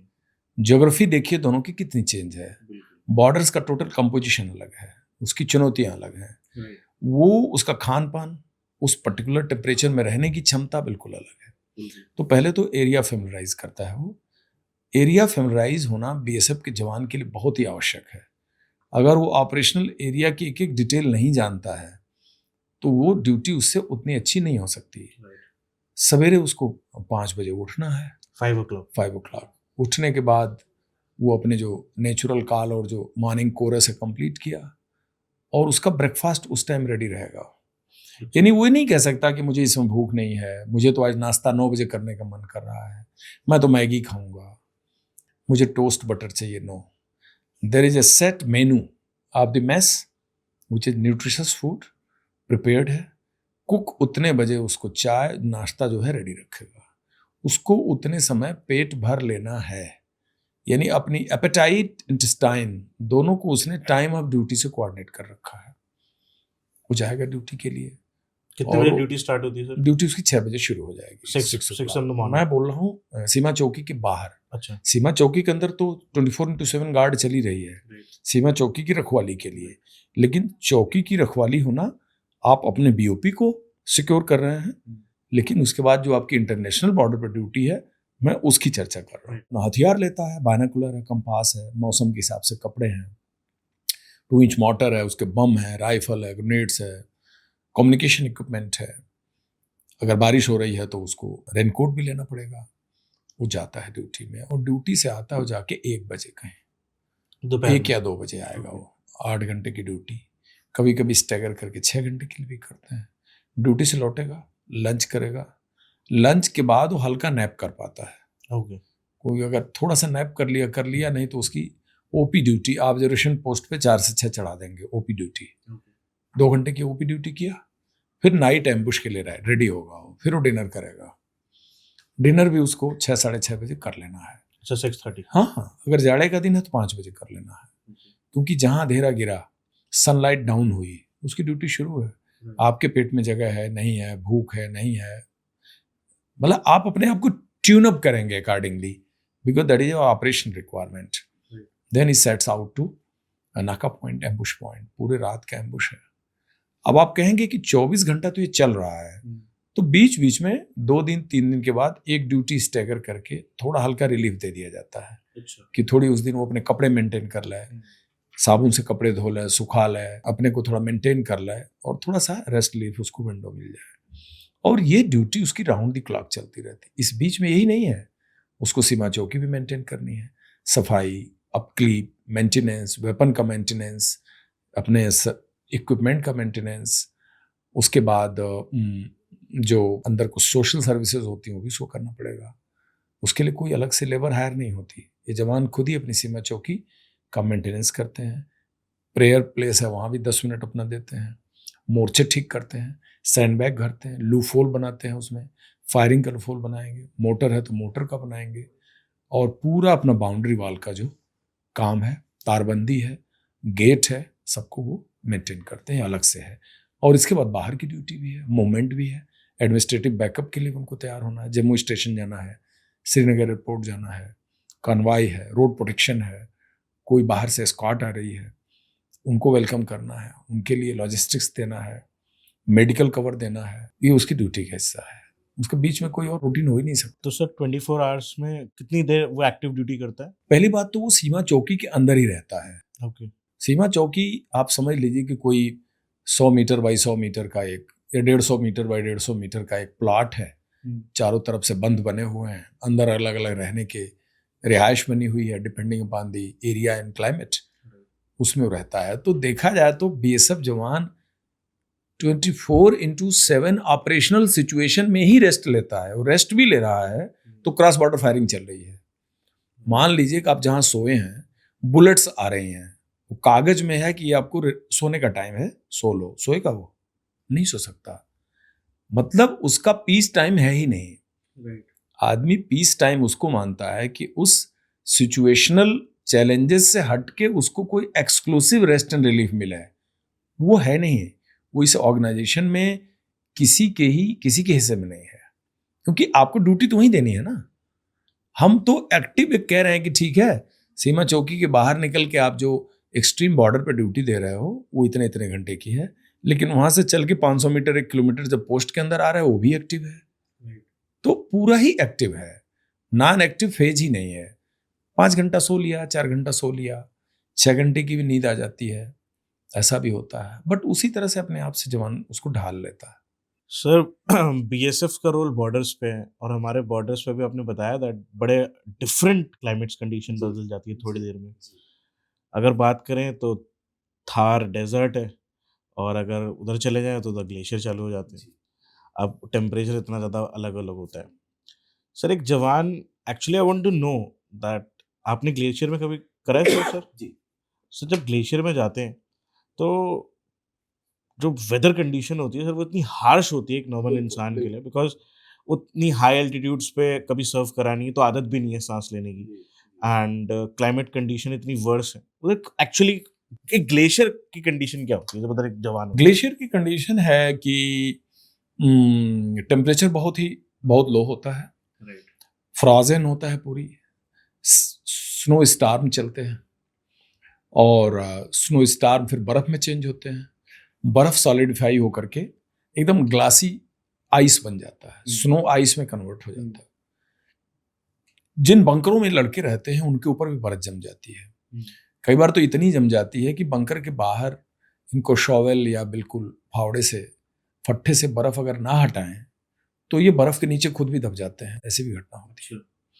उसको वार्म रखने के लिए कोयले की बुखारी या अब थोड़े से कुछ इलेक्ट्रॉनिक मेथड आ गए हैं, जब से पावर का सिस्टम बढ़ा है उसको यूज़ करते हैं। क्लोथिंग इनकी बहुत अच्छे क्वालिटी की क्लोथिंग पहनते हैं, नहीं रात को सो नहीं सकते। अगर कोयले की बुखारी से थोड़ा से कार्बन मोनोऑक्साइड लीक हो गया तो many deaths happen just because of the poisonous oxygen. ऐसी डेथ होती है कि वो उसको कहते हैं कि स्लो डेथ, वो इनहेल कर रहा है और बुखारी का कार्बन मोनोऑक्साइड उसके लंग्स में जा रहा है और स्वीट डेथ हो जाती है, उसको पता भी नहीं लगता, सुबह मरा हुआ पाया जाता है। इसी तरह से वो बड़ा ही एक होस्टाइल कंडीशन में पोस्टें होती हैं। ठीक सामने आपके पाकिस्तान है, आपको बाइट एक्शन का भी खतरा होता है। नाइट में अगर सेंट्री अलर्ट नहीं है तो पाकिस्तान के जो होस्टाइल एलिमेंट हैं उनके रेगुलर्स हैं, वो गर्दन और सिर काटने का भी खतरा रहता है कि वो मौके का फ़ायदा उठाकर कैसा करें। वेदर कंडीशन बहुत ही ख़राब होता है, विजिबिलिटी बहुत लो होती है, मेडिकल इवैक्यूएशन बहुत टफ है। किसी को कुछ हो गया तो उसको आप बेस कैंप तक लाने में या मेडिकल पोस्ट तक लाने में आपको बहुत टाइम लगता है। बहुत सारी ऐसी डेथ हो जाती हैं कि उनको टाइमली मेडिकल एड नहीं मिलता। फ्रेश आपको कुछ भी नहीं मिलना है, डेली की पैदा होने वाली सब्जी आप पे अवेलेबल नहीं होती। तो उधर कौन सी सब्जी है? हाँ, पूरा स्टॉकिंग, विंटर स्टॉकिंग पहले हो जाता है। ड्राई राशन की स्टॉकिंग हो जाएगी और ऐसी सब्जी जो कि आप उसी ड्राई राशन का पार्ट है उसी को सब्जी में कन्वर्ट करके बनाना पड़ेगा। तो वहाँ चॉइस नहीं है। तो उसमें आपको हेल्दी भी रहना है, इम्यूनिटी भी हाई होनी चाहिए, फिजिकली भी आपको टफ होना है, पाकिस्तान की गोली का आपको माकूल जवाब भी देना है, पोस्ट भी होल्ड करके रखना है। इस पूरे देश, इतने बड़े देश की वो सीमा चौकी है, वो पीस ऑफ लैंड से सिंपल नहीं है, वो देश की एक टेरिटोरियल इंटेग्रिटी है, उसको उसे मेंटेन करना है। तो इन सारी चैलेंजेस के बाद वो अपना रूटीन करता है और उसमें खुद को सरवाइव करता है। और लॉजिस्टिक्स पहुंचाना बहुत ही टफ है। हेलीकॉप्टर से ड्रॉपिंग होती है, ड्रॉपिंग जोन बने हुए हैं, हेलीकॉप्टर कई बार आता है और विंड इफेक्ट की वजह से ड्रॉप किए बगैर भी चला जाता है। फिर उसका दूसरा साटी आएगा तो विंड की सिचुएशन देख करके ड्रॉप करेगा। वो कई बार उस हवा के असर से वो उड़ के बह के वो सामान जहाँ गिरना है उससे 500 मीटर दूर गिरेगा। अब वो गिरेगा तो अगर डाउन में गिरा तो पूरा सामान को उठा के आपको हजारों फीट ऊपर लाना है, मैनुअल। तो वहां पर जो इंफ्रास्ट्रक्चर बनाना भी बहुत ही मुश्किल काम है। कारण अब उतना लोड आप ले कैसे जाएंगे, रूट्स नहीं है, सड़क नहीं है, ट्रैक्स नहीं है, मैन पैक चीज़ें जाती हैं, पोनी और पोर्टर के थ्रू जाता है। तो कोयले से लेके राशन, पानी, तेल, खाना, कपड़ा और डिफेंस इक्विपमेंट, इन सबको हम मेंटेन करना अपने आप में एक युद्ध है, एक बैटल है। बहुत उसके बाद ये बैटल है sir. And same adverse condition हो जाती है डेजर्ट में। अगर आपके डेजर्ट में पोस्टिंग है तो उधर आपको झुलसती हुई गर्मी से बहुत बड़ा सामना करना है। आपको पानी की कमी होगी, you have to fight with snakes, scorpions in the desert, दुश्मन का भी सामना करना है। तो मैं यही जानना चाहता था कि सर लोगों को ऐसा लगता है दैट बीएसएफ उनके लिए बस एक शब्द है बीएसएफ, बट बीएसएफ जो झेलता है, जो उधर के जवान ये सर्व करते हैं, वो सच में उन कंडीशंस में भी सर्व कर रहे हैं, जिन कंडीशन में शायद अगर मेरे को शायद 30 मिनट्स में भेज दिया जाए, 20 मिनट्स तो मेरे लिए अनबियरेबल हो जाएगा। दैट्स व्हाई आई वांट मैं एक क्वेश्चन पूछ रहा था कि लोगों को थोड़ा अंडरस्टैंडिंग हो सर। 1987 बैच का हूँ मैं। 1988 में जब मैं ज्वाइन किया तो मेरी पहली पोस्टिंग ही जैसलमेर हुई थी। अच्छा। जैसलमेर में मुझे याद है कि जब मैंने ज्वाइन किया तो उस थार डेजर्ट में तब प्रतीक बिजली भी नहीं थी वहाँ, कोई बिजली नहीं थी, कोई सोलर पैनल नहीं था। आप प्रकृति के गोद में थे। आपने घास फूस और वहाँ के लोकल वनस्पतियों से जुगाड़ करके आप अपना रहने का अकोमोडेशन बनाते थे। कुछ कुछ जगह पत्थरों के टेम्परेरी अकोमोडेशन होते थे, जो राजस्थान में स्टोन्स होता है, वहाँ ब्रिक चिनाई का तो अकोमोडेशन बनता नहीं। उसमें कुछ एक खिड़कियाँ कटी होती हैं, हवा चलेगी तो उससे हवा आपको थोड़ी लग जाएगी। कोई फैन का पॉइंट नहीं था, बिजली का पॉइंट नहीं था। लालटेन जलाते थे हम, और सुबह चांदनी रात होती थी, चांदनी रात है, मोमबत्ती जला लिया आपने, इससे ऊपर की लग्जरी नहीं थी। वॉशरूम वगैरह की भी सुविधा नहीं थी। और आपने बड़ा फेमस वीडियो देखा होगा कि बीएसएफ जवान पापड़ रख रहा है और रेत पे अपने आप पापड़ सीख करके एक ईटेबल पापड़ बनता है। Water was a big scarcity. पानी का टैंकर आता था 8 दिन में, 10 दिन में, उस सैंड में वो धंस जाता था। वाटर टैंकर को सैंड से रिट्रीव करने के लिए लोहे के चैनल लगाए जाते थे। जवान बनियान उतार के सिर्फ नेकर में जाके वो धक्के लगा के ला रहा है, क्योंकि पानी का टैंकर दिखता था तो लगता था बहुत बड़ी लग्जरी आ गई आपके लिए, because this water will make us to survive in this desert. उसको हम स्टोर करते थे। उस वाटर टैंकर के ड्राइवर को बड़ा खुश रखते थे, उसको पैम्पर रखते थे कि भाई ये पानी दे दे, नहीं तो ये पानी भी नहीं होगा। और कुछ हम में से, मैं ऑफिसर था तो मेरे लिए वो नहाने के लिए एक बाल्टी अलग रखते थे, और एक बकेट आपको पानी मिल गया सवेरे तो मतलब आपका दिन बन गया, आपने नहा लिया। हालांकि आज की तारीख में सुविधाएं बढ़ गई हैं बहुत, पहले जैसा नहीं है, सारी पोस्टें अभी वेल कनेक्टेड हो गई, लेकिन जो वहाँ की वेदर कंडीशंस हैं वो सेम है। तो उस पता नहीं देखा कि वो इम्यूनिटी, वो सर्वाइवल इंस्टिंक्ट, वो शरीर के अंदर वो शक्ति आ जाती। मैं तो यूपी का रहने वाला था, मैंने कभी राजस्थान देखा नहीं था। तो एक ही फंडा था, ऊपर की बनियान हम निकाल देते थे, नेकर में रहते थे, एकदम नेकर में, सिपाही भी नेकर में, अफसर भी नेकर में। क्योंकि आप अफसरी क्या करोगे जब वहाँ कोई सुविधा ही नहीं है, तो टी शर्ट डाल के या कोई ऐसा फैंसी कपड़ा तो पहन के रह नहीं सकते। और जब ओवरऑल कॉटन की डांगरी डाली और ऊँट पे चल पड़े हम लोग। ऊँट हमारा शिप होता था, कोई लाइट व्हीकल हमारे पास थी ही नहीं। ऊँट ही था कि 30 किलोमीटर जाना, 15 किलोमीटर जाना, 40 किलोमीटर जाना कैमल से। छुट्टी जवान जा रहा है, ऊँट के ऊपर उसका बेडिंग बांधा जाता था। अब AC 3 टायर में अब जवानों को चलने की सुविधा हुई है कुछ सालों से। उस समय तो स्लीपर में और बिना रिजर्वेशन क्लास के जाते थे ये, तो अपना बिस्तरबंद ले जाते थे ये, क्योंकि रात को नींद आएगी, सोएंगे कैसे। वो बिस्तरबंद भी ऊँट के पीछे बांधा जाता था, उनका बॉक्स बांधा जाता था, फिर वो कुछ कुछ खुरामा चल करके आते थे। वहाँ की जो क्लाइमेटिक कंडीशन थी, जोग्राफिकल कंडीशंस थी, बॉर्डर फेंसिंग थी नहीं, एनानिमिटी था, लॉस ऑफ डायरेक्शन था, तारे के हिसाब से आप स्टार्स देख के चलते थे। अच्छा। हाँ, स्टार देख करके नाइट पेट्रोलिंग में वहाँ के जवानों को इतना अनुभव हो गया था। नाइट में निकलते थे तो वो उसका अलाइनमेंट वो स्टार से लगा लेते थे, क्योंकि GPS था नहीं। मैप, नाइट के अंधेरे में मैप के अलाइनमेंट कहाँ से करेंगे आप? वो भी कंपास से, जो पारा वाला कंपास जिसके अंदर होता है, उससे आप करेंगे भी तो नाइट में हल्का सा उसका अलाइनमेंट टेढ़ा हुआ तो माइल्स का डिफरेंस पड़ जाएगा। तो लोग, डिटेल पेड़ होता नहीं था, आबादी थी नहीं, तो आप किस चीज से वहाँ की एनोनिमिटी से बाहर निकलेंगे। भटक के पाकिस्तान जाने का भी खतरा रहता था, क्योंकि एक पिलर से दूसरे पिलर के बीच दूरी होती है। नाइट में एक पिलर से दूसरा पिलर दिखता नहीं है।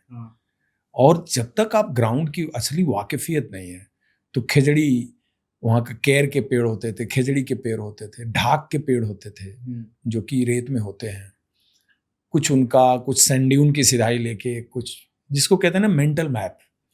तो मेंटल GPS से हम लोग चलते थे और एकदम बराबर पोस्ट पर पहुंचते थे।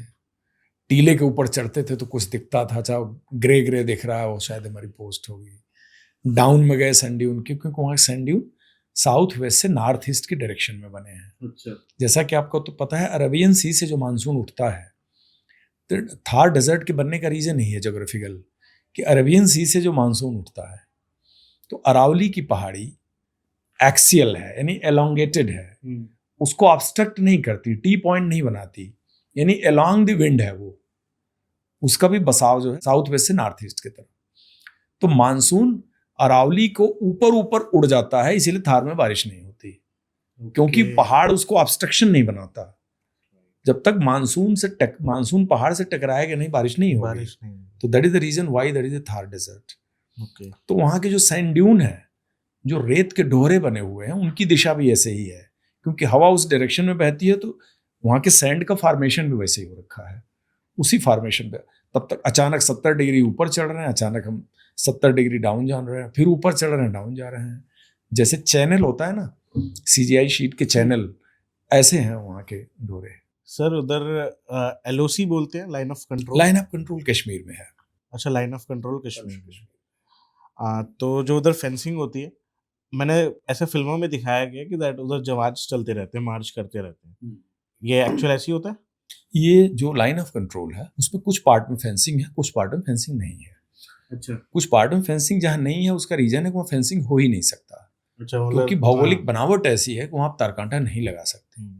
लेकिन बाकी एरिया में कंप्लीट गुजरात से लेकर के जम्मू पूरा फेंस्ड है, अप टू अखनूर तक फेंस्ड है। उसके ऊपर जब लाइन ऑफ कंट्रोल की तरफ आप जाते हैं, तो वहाँ पर जितना गैप्स है वो पूरा फेंस्ड है, लेकिन कोई बड़ी ज़्यादा हाइट की पहाड़ी है, कोई नदी ऐसी है जिसमें फेंसिंग आप कर नहीं सकते, तो वो गैप्स को हम दूसरे अल्टरनेटिव ऑब्स्टिकल से कवर करते हैं। जैसे उसके अंदर से कोई फाइबर लाइन निकल गई, कोई उसको करंट का लाइन निकाल दिया, जिससे कि जो इंट्रूड करते हैं, इन्फिल्ट्रेट करते हैं, वो पकड़े जाएं या मारे जाएं।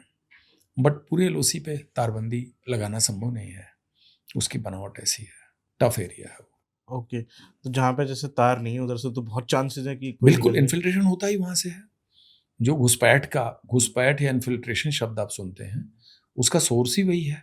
रिवुलेट्स, नदी, नाले, पहाड़, जंगल, डीप गार्ज और काफ़ी डेंजरस रिवर्स जहाँ से बह रही हैं, उसमें सवाल है कि रिस्क तो आपकी लाइफ के लिए भी उतना ही है, because that is a natural risk.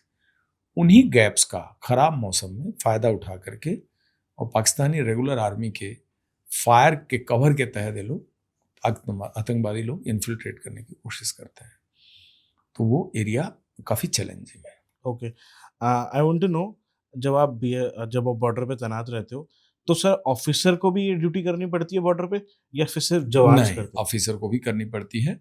वो कई फोर्सेज का एक अपना इंटरनल कल्चर है। अच्छा। जैसे हमारे यहाँ मैक्सिमम जो भी इंटरनल कल्चर है वो आर्मी से ली गई है। हाँ। आर्मी की लाइन पे ही हमारी फोर्स ट्रेन की गई है। हाँ। उसी लाइन पे इक्विप की गई है, और एक्टिव वार सिचुएशन में भी BSF का बाकायदा फार्मूलेटेड रोल है। तो BSF युद्ध काल में अपने कार्यों से अलग नहीं रह सकती, उसको युद्ध का हिस्सा बनना है, और शांति काल में तो वैसे ही उसका युद्ध है। तो ऑलवेज ऑन द वॉर।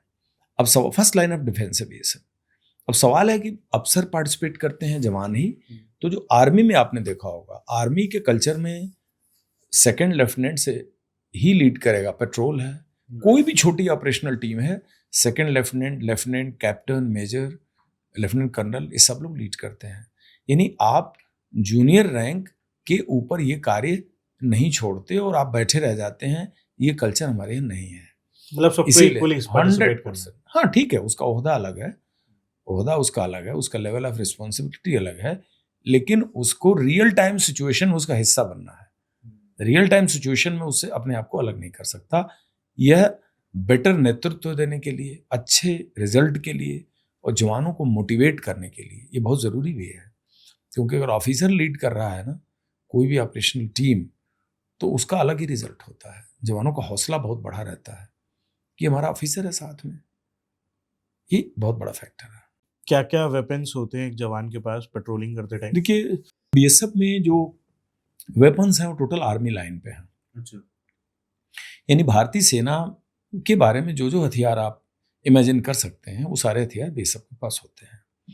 वो इसलिए होते हैं कि बीएसएफ जो शांति काल में भी बॉर्डर पर डिप्लॉयड है, तो इसके डिप्लॉय बीएसएफ के रेज होने के पीछे कहानी भी यही है कि बीएसएफ को जो फर्स्ट ब्रंट है ना, पहला झटका बॉर्डर पर है। वो इन्फेंट्री बटालियन का भी अगर दुश्मन की तरफ से झटका है तो बीएसएफ के पास हथियार, ट्रेनिंग और मैन पावर वाइज बीएसएफ इतनी इक्विप होनी चाहिए कि वो उससे सुटेबली रिस्पॉन्ड कर सके, वो टैकल कर ले, करारा जवाब दे। और जब हार्ट वार सिचुएशन होगी तब तो फिर युद्ध की पूरी टेक्निक चेंज हो जाती है। तो बीएसएफ पे स्मॉल आर्म्स हथियार सारे हैं जो आर्मी के पास है, मीडियम मशीन गन भी बीएसएफ के पास है जो भारतीय सेना के पास है, 81 मिलीमीटर मोटर है जो उनके पास है, ऑटोमेटिक ग्रेनेड लॉन्चर्स हैं, रॉकेट लॉन्चर्स हैं। और बीएसएफ एक ऐसी फोर्स है आर्मी के बाद जिसको 105 mm 105 पाउंडर तोप भी है। आर्टिलरी भी बीएसएफ के पास है, बड़े कम लोगों को पता है। आर्टिलरी भी है बीएसएफ के पास, जल वाटर विंग भी है बीएसएफ के पास, एयर विंग भी है। तो इक्विपमेंट और साजो सज्जा के मामले में बीएसएफ फुली इक्विप्ड है एक एक्टिव कॉम्बैट ऑपरेशनल सिचुएशन को डील करने। अच्छा, नॉर्मल जब सिचुएशन होती है जैसे अभी तो war time war like situation हो गई थी तो आर्टिलरीज लगा दी थी, काफ़ी सारी आर्टिलरी डिप्लॉय करी, बट अगर नहीं होता तो भी डिप्लॉयड रहती? 100% डिप्लॉय रहती है। बीएसएफ का खुद का आर्टिलरी कश्मीर एरिया में जो डेजिग्नेटेड 2 जगह हैं वो ऑलरेडी डिप्लॉयड है, 24/7 डिप्लॉयड रहता है। फायर नहीं होता उससे जब तक कि प्रोवोकेशन ना हो, जब तक हमारी रिस्पांस पॉलिसी का हिस्सा ना हो, वो वेपन डिप्लॉयड रहता है वहीं पर। उसका तैनाती, उसकी पोस्टिंग जब से बीएसएफ बनी तब से वहीं है, आज तक चेंज नहीं हुआ। अच्छा सर, जैसे ये तो एक उन्होंने बनाया कि दैट जवानों को उधर डिप्लॉय कराए ताकि हम सिक्योरिटी कर सकें, बट सर इंसान से थोड़ी बहुत गलती तो हो सकती है, तो उधर और चीजें क्या होती हैं जो उसको और सिक्योर बनाती हैं बॉर्डर को? एक्चुअली इसको मल्टीप्लायर्स बोलते हैं। मल्टीप्लायर्स ये हैं कि even if you are very vigilant, if you are very alert humanly to stop the infiltration or to deny anything nefarious from the Pakistan side, still there are chances. अब इसको कैसे ensure किया जाए? तो BSF इसमें high technology BSF adopt कर चुकी है। We have got night surveillance system, handle thermal images imported from Israel. It works on the heat system. We have got battlefield surveillance radars. We have got night binoculars, day binoculars, and we have also got PTZ cameras. We have got sensors. We have got radars. All these things. We have got drones. तो इन सबका एक integration हम करते हैं border area में, वह area जिस पे हमें सर्वेलेंस करना है, जिसके ऊपर नजर रखनी है। An entire border is flood lighted with fencing. तो फेंसिंग, स्मार्ट फेंसिंग की डबल लेयर के बाद आप उसमें आप 100% पूरी नाइट उस पर लाइट होती है, उस पर आप देख सकते हैं नाइट के। इवन आप अगर बाहर से इंटरनेशनल फ्लाइट से आते हैं तो पाकिस्तान या वो एरिया क्रॉस करके इंडियन बॉर्डर में घुसते हैं तो आपको जहाज से वो लाइट दिखती है, कंप्लीट लाइन दिखती है। तो वो लाइट के तहत है, कैमरे उस पर लगे हुए हैं। इन सब कुछ सारी चीज़ों को इंटीग्रेट करके कमांड सेंटर बनाया गया है हर जगह ऑपरेशन एरिया में। वहाँ से पूरी चीज़ मॉनिटर होती है और विजुअली तो जवान देखता ही है। तो these are the technological backup to multiply the level of observation of a BSF jawan and for better operational preparedness and response. Border पे सर आपको सामने एनिमी आर्मी भी होती है, तो उनसे इंटरेक्शन होता है, मतलब कभी बातचीत होती है अपोजिट कंट्री से? हाँ जी, हाँ जी। हमारे नॉर्मल बातचीत का कोई प्रोटोकॉल नहीं है। ओके ना, वो अपना ड्यूटी करते हैं, वो अपना ड्यूटी करते हैं। कई बार नजरी मिलाप में वो आते भी हैं, तो भी I mean this is not a situation कि कोई कन्वर्सेशन करे। हाँ, फॉर्मल प्लेटफॉर्म पे बात करते हैं, जैसे कि फ्लैग मीटिंग करनी है। जिस तरह से आपने देखा कि अप्रैल महीने में बीएसएफ का एक जवान डायरेक्शन लेस होकर के पाकिस्तान के कब्जे में चला गया था, बाद में जिसकी वापसी हुई। तो ऐसे चीज़ या कोई बॉर्डर पे डिस्प्यूट हो गया, ऐसे मुद्दे को लेकर के फ्लैग मीटिंग का पावर होता है लोकल कमांडर को। जो वहाँ डिप्लॉय होता है वो चिट्ठी भेजता है विपक्षी देश को, पाकिस्तान है उसको चिट्ठी भेजेगा। अब आप कहेंगे चिट्ठी कैसे भेजेगा? चिट्ठी ऐसे भेजता है कि कई जगह संतरी पोस्ट एक दूसरे को देख रहे होते हैं। अच्छा, यानी हमारे ऑब्जर्वेशन में वो है, उनके ऑब्जर्वेशन में हम हैं, तो हम वहाँ से इशारा कर देते हैं और उसमें सफ़ेद एक झंडा होता है। जो वो हिला देते हैं तो समझ जाते हैं इनको कोई हमें मैसेज देना है, तो वो 0 लाइन पे आते हैं, हमारी चिट्ठी ले लेते हैं। और ऐसा ही वो भी हमारे साथ करते हैं जब उनको ज़रूरत होती है, फिर उसका वो रिस्पॉन्स देते हैं। तो वो जो लोकल डिस्प्यूट है वो कमांडर लेवल पर फ्लैग मीटिंग के जरिए सुलझाए जाते हैं, उसकी प्रॉपर प्रोसीडिंग बनती है और वो हायर हेडक्वार्टर को कन्वे किया जाता है। इसके अलावा जो हमारा डेजिग्नेटेड चेक पोस्ट है, जैसे वाघा अटारी अमृतसर, वहाँ पर एक परेड का ड्रिल रहा है, परंपरा के हिसाब से कई बार वो ड्रिल सस्पेंड भी हुई है। वहाँ का एक डिफरेंट मंजर है क्योंकि वो इंटरनेशनल चेक पोस्ट भी है, वहाँ इमिग्रेशन भी है। इंडिया पाकिस्तान के बीच वीज़ा पे जो लोग ट्रेवल करते हैं एक दूसरे देशों के थ्रू, वो उस रूट को अडॉप्ट करते हैं, वो एरिया भी बीएसएफ सिक्योर करती है। सर बॉर्डर पे तो मतलब कोई सर्कमस्टेंसेस का भरोसा ही नहीं है। अगर सामने वाला जैसे सीज फायर तोड़ देते, सीज फायर उन्होंने तोड़ दी, तो आप जो उधर तैनात है जवान या जो भी उधर ऑफिसर तैनात है, उसको फ़ोन करके पहले परमिशन लेनी होती है नहीं, या यू हैव टू रिस्पॉन्ड? जो ग्राउंड पे रिस्पॉन्स आपको देना है, वैसे भी आप देखें सेल्फ डिफेंस में आपको किसी से परमिशन नहीं लेनी पड़ती। आत्मरक्षा का अधिकार किसी को भी है, दुनिया में हर किसी को है। ये तो यूनिफॉर्म में जवान है जो देश की टेरिटरी की रक्षा कर रहा है, उसके ऊपर अगर दुश्मन देश से फायर आया है तो वो कोई परमिशन नहीं लेता। अब जैसे पाकिस्तान है सर, उधर तो प्रॉब्लम ये भी है कि ये नहीं पता चलता उधर की आर्मी वो कर रही है या उधर आतंकवादी। नहीं, पता लग गया है, आतंकवादी और आर्मी वहाँ के एक ही हैं वो पता लग गया है। और भारत ने तो ये इस बार ऑपरेशन सिंदूर में जो पहला 7 मई को स्ट्राइक किया टेरर साइट्स पे, तो उसमें तो कह के किया कि हम तो आपके टेरर साइट्स को डिमोलिश करेंगे, हमें आपसे कोई दुश्मनी नहीं है। अब ये तो पाकिस्तान को डिसाइड करना है कि पाकिस्तान आर्मी और पाकिस्तान से स्पॉन्सर टेररिस्ट ग्रुप्स 2 अलग अलग एंटिटी हैं या दोनों दूध और पानी की तरह से मिले हुए हैं। It is their concern. मतलब मैं अभी तो एक्सपोज हो चुका पाकिस्तान, जब वो मरे हुए लश्कर के टेररिस्ट और जैश ए मोहम्मद के टेररिस्ट के नमाज जनाजा वो राष्ट्रीय सम्मान के साथ कर रहे हैं, पाकिस्तानी झंडे में उनकी लाश लपेटी जाती है, उनको राष्ट्र का सम्मान मिलता है, उसमें मिलिट्री ऑफिसर्स यूनिफॉर्म में उसको सलामी दे रहे हैं, उसमें उनकी लीडरशिप खड़ी है। तो ये तो बड़ा पाकिस्तान ने बड़ा पब्लिक साइट्स में क्लियर कर दिया कि जो टेररिस्ट हैं ये वही हैं जो हम हैं। Right, absolutely. एंड प्रधानमंत्री महोदय ने भी बोला कि we will treat both the same in future. If any attack, any conspiracy is made from the Pakistan, we will consider it's made by you. We will not differentiate between both.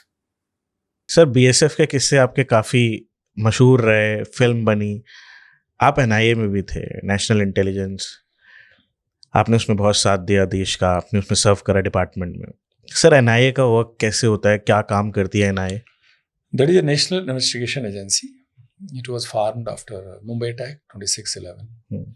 लश्कर ए तोयबा के terrorist ने 172 मुंबई के शहरियों को, बेगुनाहों को मार डाला। History में उतना बड़ा मासेकर नहीं हुआ है इस मिलेनियम में। उसके बाद एक ऑर्गेनाइजेशन बनी थी।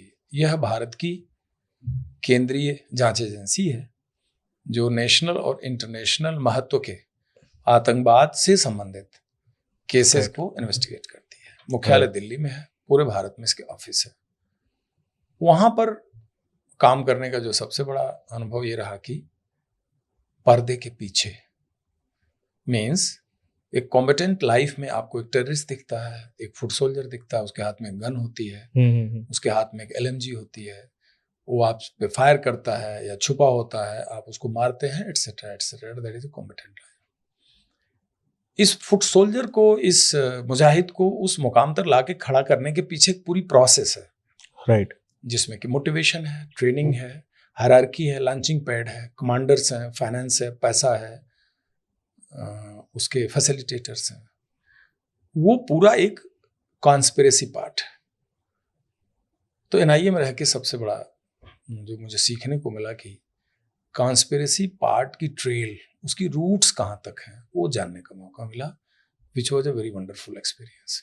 एक मूवी आई थी सर हॉलीडे, एंड हॉलीडे में एक स्पेशल चीज दिखाई गई, दैट इज स्लीपर सेल्स।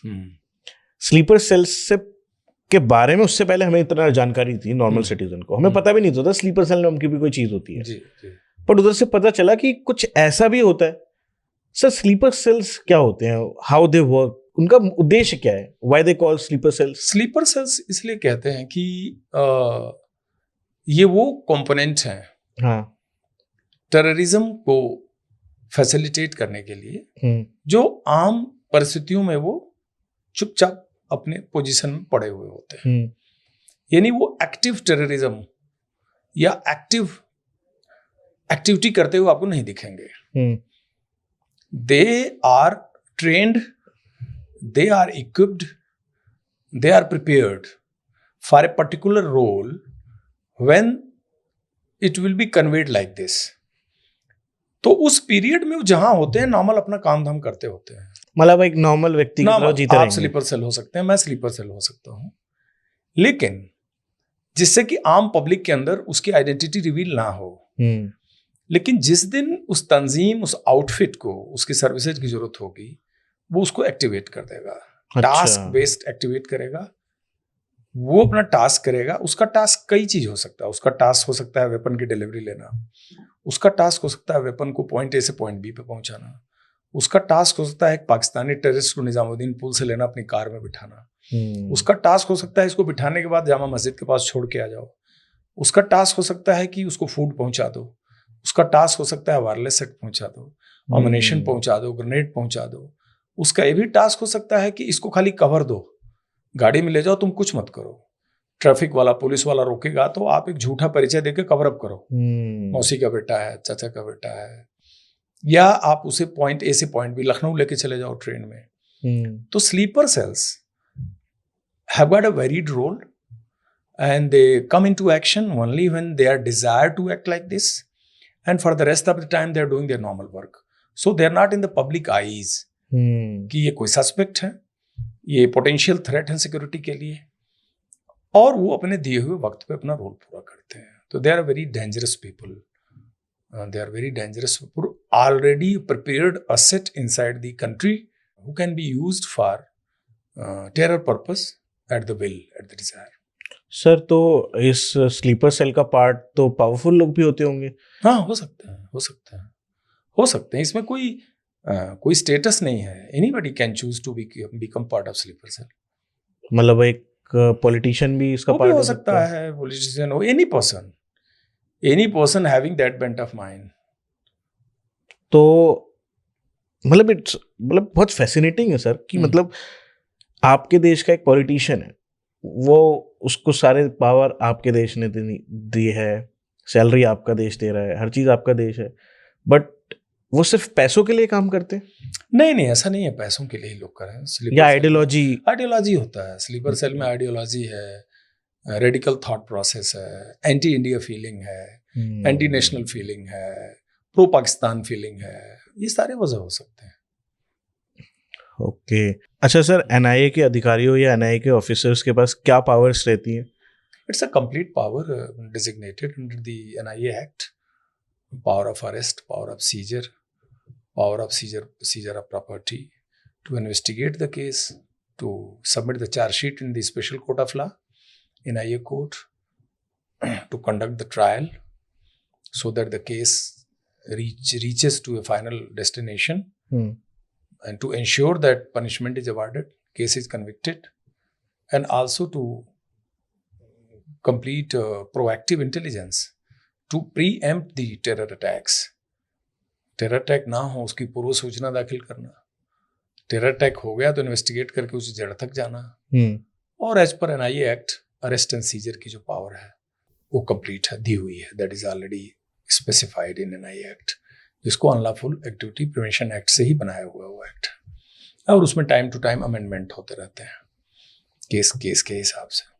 अब मैं सर अपने फेवरेट पार्ट पे आना चाहता हूँ। दैट जब मैं आपके बारे में पढ़ रहा था, तो जब आपका एनकाउंटर हुआ था गाजी बाबा से, तो उसने 7, अभी आपने बताया 7 फायरिंग करी और 1 गोली आपके पेट में लगी थी।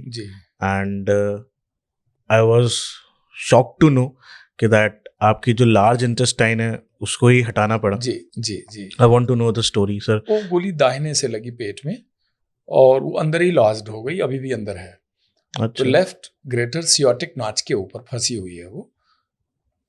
अब अंदर जो फंसी है तो एज सच तो कोई ट्रबल नहीं करती मुझको, लेकिन जब वो बॉडी में एंटर करी तो मेरे स्पाइनल कॉर्ड को ब्रूज कर दिया उसने। अच्छा। तो उससे मेरा फेमरल नर्व, राइट पैर का फेमरल नर्व परमानेंट इंजर्ड हो गया और उसका कोई इलाज नहीं है। पैर कमजोर है, पेन रहता है, कांस्टेंट पेन रहता है। रात को भी मैं पेन में ही सोता हूँ, दिन में भी पेन रहता है। खाली उसकी स्ट्रेंथनिंग कर लेता हूँ कि पैर चलता रहे। और दूसरा नुकसान उसने किया कि मेरी इंटेस्टाइन को उसने इंजर्ड कर दिया। तो इंटेस्टाइन ऑपरेट हुई। ऑपरेट होने के बाद 2004-05 में सिचुएशन और ख़राब हो गई। मैं ब्लीड कर रहा था, करते करते बहुत वीक हो गया। Then was struggling to live, I was struggling to save my life. Ultimately in 2007, doctors in AIIMS, they decided that I have to go for triple surgery in the same year. And pet already एक बार operate हो चुका था 2003 में। तो उन्होंने first stage में complete colectomy किया, जिसको कहते हैं कि मेरी बड़ी आंत को काट के कोलोन को निकाल दिया। निकालने के बाद अब खाने के बाद जो पचा हुआ मटेरियल वो कैसे बाहर जाएगा? तो उन्होंने एक्सटर्नल बैग्स लगा दिया। एक्सटर्नल थैले पे था मैं। फिर जाके अगस्त लास्ट में उन्होंने दूसरी सर्जरी करी और जहां आंत को काटा था वहां उन्हें एक स्टोरेज क्रिएट कर दिया, जिसको एनल पाउच कहते हैं। लेकिन स्टोरेज क्रिएट करके भी उन्होंने एक्सटर्नल बैगेज वैसे ही रखा, क्योंकि जो पेट के अंदर स्टोरेज क्रिएट किया वो हिलअप होने में फिर 4 महीना लगेगा। तो जाके दिसंबर में उन्होंने जांच करी तो उन्हें लगा कि नहीं, जो एक्सटर्नल बैगेज हमने लगाया है it has developed capacity to retain limited food wastage. फिर दिसंबर में लास्ट वीक में मेरी 3rd सर्जरी हुई और बैगेज को उन्होंने हटाया और जो पेट में 2 खुले हुए सुराख थे उसको बंद किया और मेरा एक्चुअल इंटेस्टाइनल रूट को रिज्यूम किया। रिज्यूम तो हुआ बट मुझे पाउचाइटिस हो गया, यानी इन्फेक्शियस रहता है, एंटीबायोटिक लेना पड़ता है मुझे 1 आध महीने में। जैसे करंटली मैं एंटीबायोटिक पे हूँ, आज 3 दिन हो गया मुझे। सवेरे भी एंटीबायोटिक सेट्रोजिल ओ खा के ही चला हूँ। डिसेंट्री होती है, तो 16 से 18 बार वॉशरूम जाना पड़ता है। तो कंटिन्यूअस 2 घंटे में नहीं सो पाता। नाइट में 2 घंटा सोए हुए 22 साल हो गए, कभी नहीं सोया मैं। मेरी नींद हर 1.5 घंटे 2 घंटे में खुलती रहती है, क्योंकि पचा हुआ जो फूड का पार्ट है उसका स्टोरेज है नहीं, तो वो अंदर से पुश करता है and it forces me to go to washroom. चाहे मैं ट्रेवल कर रहा हूँ तब भी मेरे पार्ट है इसका। इस इंजरी के बाद 9 साल NIA में रहा तब भी मैं इसी रूटीन में रहा। ट्रेन में चलूंगा तो भी रूटीन होगा, जहाज में चलूंगा तो भी रूटीन होगा। अभी आपके सामने पॉडकास्ट के दौरान ही मैं 2 बार जा चुका। I went 2 times. राइट। वो मेरे लाइफ का परमानेंट पार्ट है, इनएविटेबल है, वो रिपेयर नहीं हो सकता।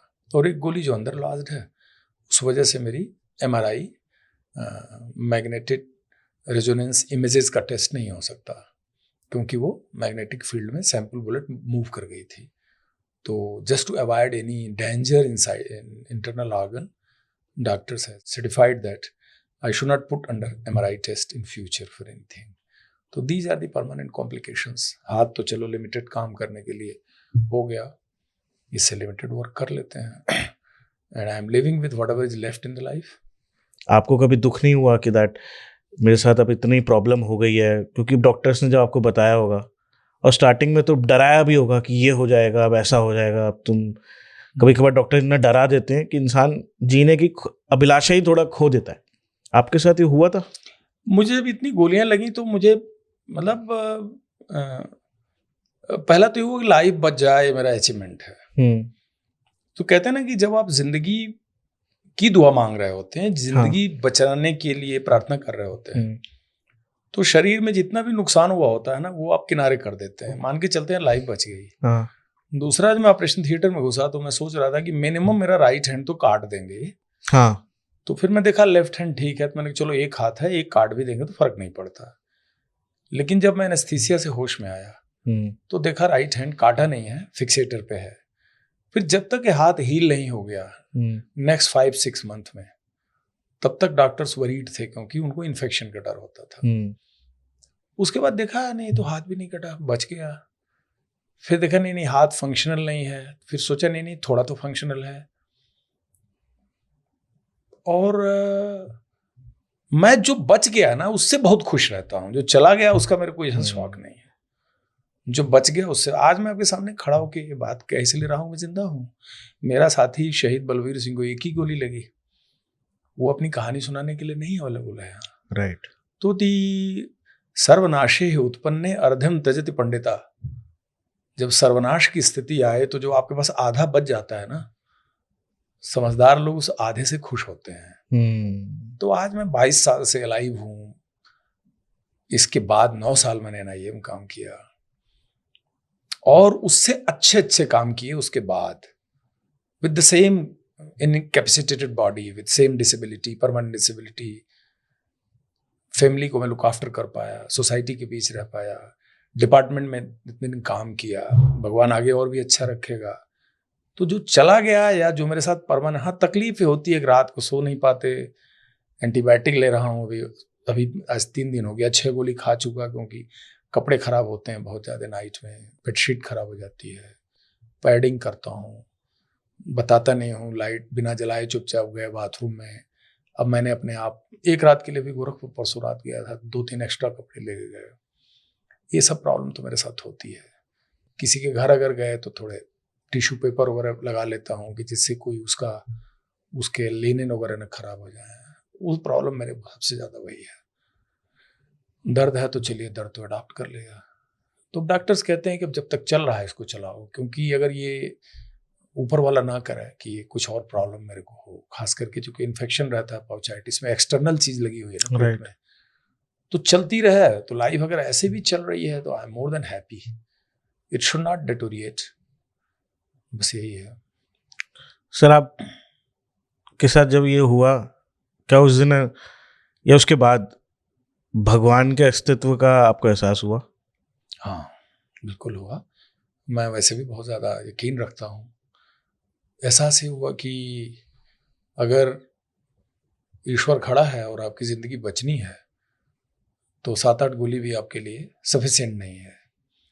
और अगर उनकी निगाह नहीं है, या there is a call for your life, there is a call for the day, then one splinter is good enough to end the life. तो दी ईश्वरी शक्ति जो है, ईश्वरी शक्ति बहुत बड़ी चीज़ है, और मारना या बचाना वही करती। बहुत सारे लोग सिक्योरिटी क्वेश्चन पूछते हैं, आपको डर नहीं लगता, आपको सुरक्षा नहीं है, फलाना नहीं है, ढकाना नहीं है। डर किसको नहीं होता है, लेकिन मुझे लगता है कि ये सब चीज़ें बहुत मैटर नहीं करती हैं। जो होना होगा होगा, जो नहीं होना होगा नहीं होगा।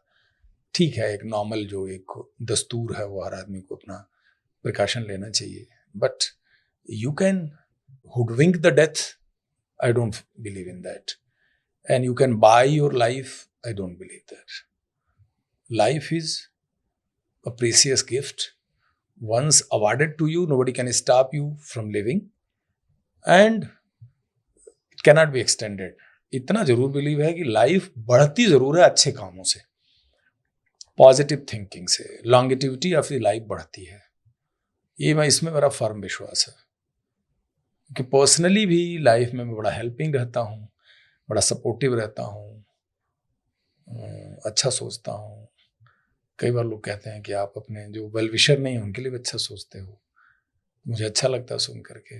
मैंने कहा वेल विशर सारे हैं, अरे फलाना ऐसा सोचता है, फलाना ऐसा बोलता है। अरे ठीक है, बोलता है, ठीक बोलता है तो कोई बात नहीं। हमने कहा हमें तो नहीं महसूस होता क्या बोलता है। मतलब ये कि keep always a positive set of mind helps you taking the life further.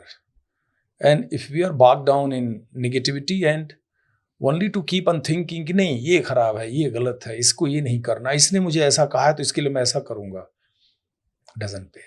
As a soldier, sir relationship कैसे मेंटेन होती है? बिकॉज वो आपके टाइम पे तो कम्युनिकेशन के इतने साधन ही नहीं थे। एक लेटर ऑप्शन था कि दैट लेटर आप लिखोगे, तो कम्युनिकेशन कैसे मेंटेन होती है, रिलेशन कैसे मेंटेन होते हैं? बिकॉज देखिए, आई थिंक ये कंटेम्प्रेरी पीरियड में जो चीज़ें अवेलेबल होती हैं आदमी उसी का बेस्ट यूटिलाइजेशन करता है। उस समय एक लैंडलाइन फ़ोन होता था तो उसी पे एक्सचेंज में टाइम फिक्स होता था, कॉल आ जाता था तो एक्सचेंज में जाके कॉल कर लिए, एक्सटेंशन पे फ़ोन एक्सटेंशन पे उसने एक्सटेंशन दे दिया तो बात कर ली, लेटर्स होते थे। इसके अलावा कोई साधन नहीं था, कोई मोबाइल फ़ोन नहीं था, सोशल मीडिया नहीं था, फिजिकल छुट्टियों में आके आदमी अपने परिवार में रहता है, मिलता जुलता है, बच्चे पढ़ रहे होते हैं, फैमिली रिस्पॉन्सिबिलिटी होती है. I am talking about the period when we lived. Right. We lived particularly Kashmir period. तो इससे ज़्यादा तो कोई कम्युनिकेशन का सिस्टम नहीं होता था. वो भारत सरकार की फिक्स छुट्टियां हैं, परिवार में आइए रहिए, बच्चे कभी आ जाते थे गर्मी की छुट्टी वगैरह में. तो एक तरह से separation from the family is. जब आप इतने सेंसिटिव एरिया में ड्यूटी करते हो, पता होता है घर वालों को दैट यू आर, आप उधर डिप्लॉय हो गए हो, आपकी पोस्टिंग उधर आ गई है, तो वो बोलते नहीं है कि दैट उधर नहीं जाना, मत जाओ, चेंज करा लो? नहीं बोलते. जब एक बार आप उस ऑर्गेनाइजेशन के पार्ट हो गए, you have got a role and responsibility, तो ऐसा तो कोई नहीं कहता. कंसर्न हो सकते हैं वो आपके रिस्क और ड्यूटी रिलेटेड डेंजर को लेके बच्चे कंसर्न हो सकते हैं. Many times they can express also, but nobody stops doing your job. They feel it's a part of my duty. The entire family accepts it. सब लोग इसको एक्सेप्ट कर लेते हैं, कोई उससे मना नहीं करता, लोग खुश होते हैं. And sorry to interrupt, and I'm asking again a question to you that आपको highest गैलेंट्री अवार्ड से भी सम्मानित करा गया, काफ़ी सारे अवार्ड्स आपको मिले. सर कैसा फील होता है जब आपको शौर्य के लिए या फिर आपकी बहादुरी के लिए आपको अवार्ड दिया जाता है, वो भी हाईएस्ट गैलेंट्री अवार्ड? वो फीलिंग क्या थी जब आपको पहली बार? देखिए, मेडल और अवार्ड तो एक उसका डायमीटर होता है. आप कह सकते हैं कि वो कोई 1 इंच 1.5 इंच का एक कोई गोला होता है जो, और कुछ एक रिबन होता है जो लटकता है. वो जो मेडल है वो स्पीचलेस होता है, खुद तो कुछ नहीं बोलता, लेकिन वो आपके चेस्ट पर आया कैसे, उसके पीछे की कहानी बड़ी लंबी होती है. और उसको देखकर जो पब्लिक, अवाम, लोग, बच्चे, बूढ़े, मीडिया लाइक यू और एनी पर्सन, जो उससे रिस्पेक्ट और अप्रिशिएशन आता है ना, उसको आप जीते हैं. And then you feel that you are really being acknowledged. तो मेडल खुद ना बोल के उन तमाम लोगों से कहलवाता है कि भाई this is the token of respect, it's a testimony of bravery, and the whole nation acknowledges it and respects you. That is the thing. Absolutely. Very interesting sir. And आपसे बात करके सर बहुत मज़ा आया. And literally it's our pleasure that I am saying again that it's our pleasure I am hosting you and you are here and you are sharing your wonderful stories. We discuss something meaningful. Right, definitely. And इस podcast से I hope लोगों को बहुत कुछ ये podcast देके जाएगा and they will understand that what is Indian army, Indian army का शौर्य क्या है, इंडियन आर्मी क्या है, क्या कर सकती है, क्या कहानियाँ हैं. एंड आपने बहुत कुछ बताया, तो thank you so much for your presence and I am wishing you a good health sir. Thank you so much, I need that. And एक चीज़ और बोलना चाहूँगा सर, कुछ लोगों की लाइफ की सफरिंग्स कुछ लोगों के लिए कहानियाँ बन जाती हैं, और वो कहानियाँ शायद भगवान बनाता है आपके ज़रिए से, ताकि वो एक कहानी लाखों लोगों को एक मैसेज दे, लाखों लोगों पे वो अप्लाई हो सके. तो शायद आप उस कहानी का पार्ट थे. दैट्स वाई वो आपको, उसने आपके ज़रिए से इतने सारे लोगों को मैसेज दिया है. तो line of duty. Definitely sir, मैं लास्ट में यही बोलूँगा, thank you so much and Jai Hind. Thank you so much and Vande Mataram. God bless you, God bless you. Thank you so much. I hope इस एपिसोड को देखते हुए आपके भी गूज़बम्स आए होंगे, बिकॉज इस एपिसोड में इसको शूट करते दौरान मुझे बहुत बार ऐसा महसूस हुआ कि एक ऐसी महान गाथा है, एक ऐसी महान कहानी है जो हर किसी तक पहुंचनी चाहिए. बिकॉज हमारी लाइफ में छोटा सा इंसिडेंट होता है और हम नाराज़ हो जाते हैं, हम डीमोटिवेट हो जाते हैं. बहुत कुछ है सीखने को. अगर आपको ये एपिसोड पसंद आया है और आप एक सच्चे देशभक्त हैं, तो कमेंट में जय हिंद लिखना बिल्कुल मत भूलिएगा और अपना फेवरेट पार्ट आप कमेंट करके ज़रूर बताइएगा। और आपको आज का एपिसोड कैसा लगा ये भी कमेंट कर दीजिए, बिकॉज मुझे जानना है कि आप अगले गेस्ट कौन सा चाहते हो जो मैं आपके लिए बना रहा हूँ, कि आपको पसंद आ रहा है। जरूर एंगेज करिए मेरे साथ, एंड जैसा आप सजेशन देंगे अगली बार हम कोशिश करेंगे वैसा एपिसोड आपके लिए बनाने के लिए, उस गेस्ट को लाने के लिए। एंड अपना प्यार जरूर बनाइए, एक सब्सक्राइब जरूर करिए अगर आपने पूरा पॉडकास्ट देखा है, बिकॉज आपके एक सब्सक्राइब से मुझे बहुत ताकत मिलती है अपने नेक्स्ट अल्टीमेट गेस्ट को फाइंड आउट करने के लिए। तो keep supporting and keep loving. मैं मिलता हूं अगले किसी एपिसोड में एक नई कहानी के साथ, एक नए इंसान के साथ, एक नई सोच के साथ। तब तक अपना ध्यान रखिए। जय हिंद, वंदे मातरम।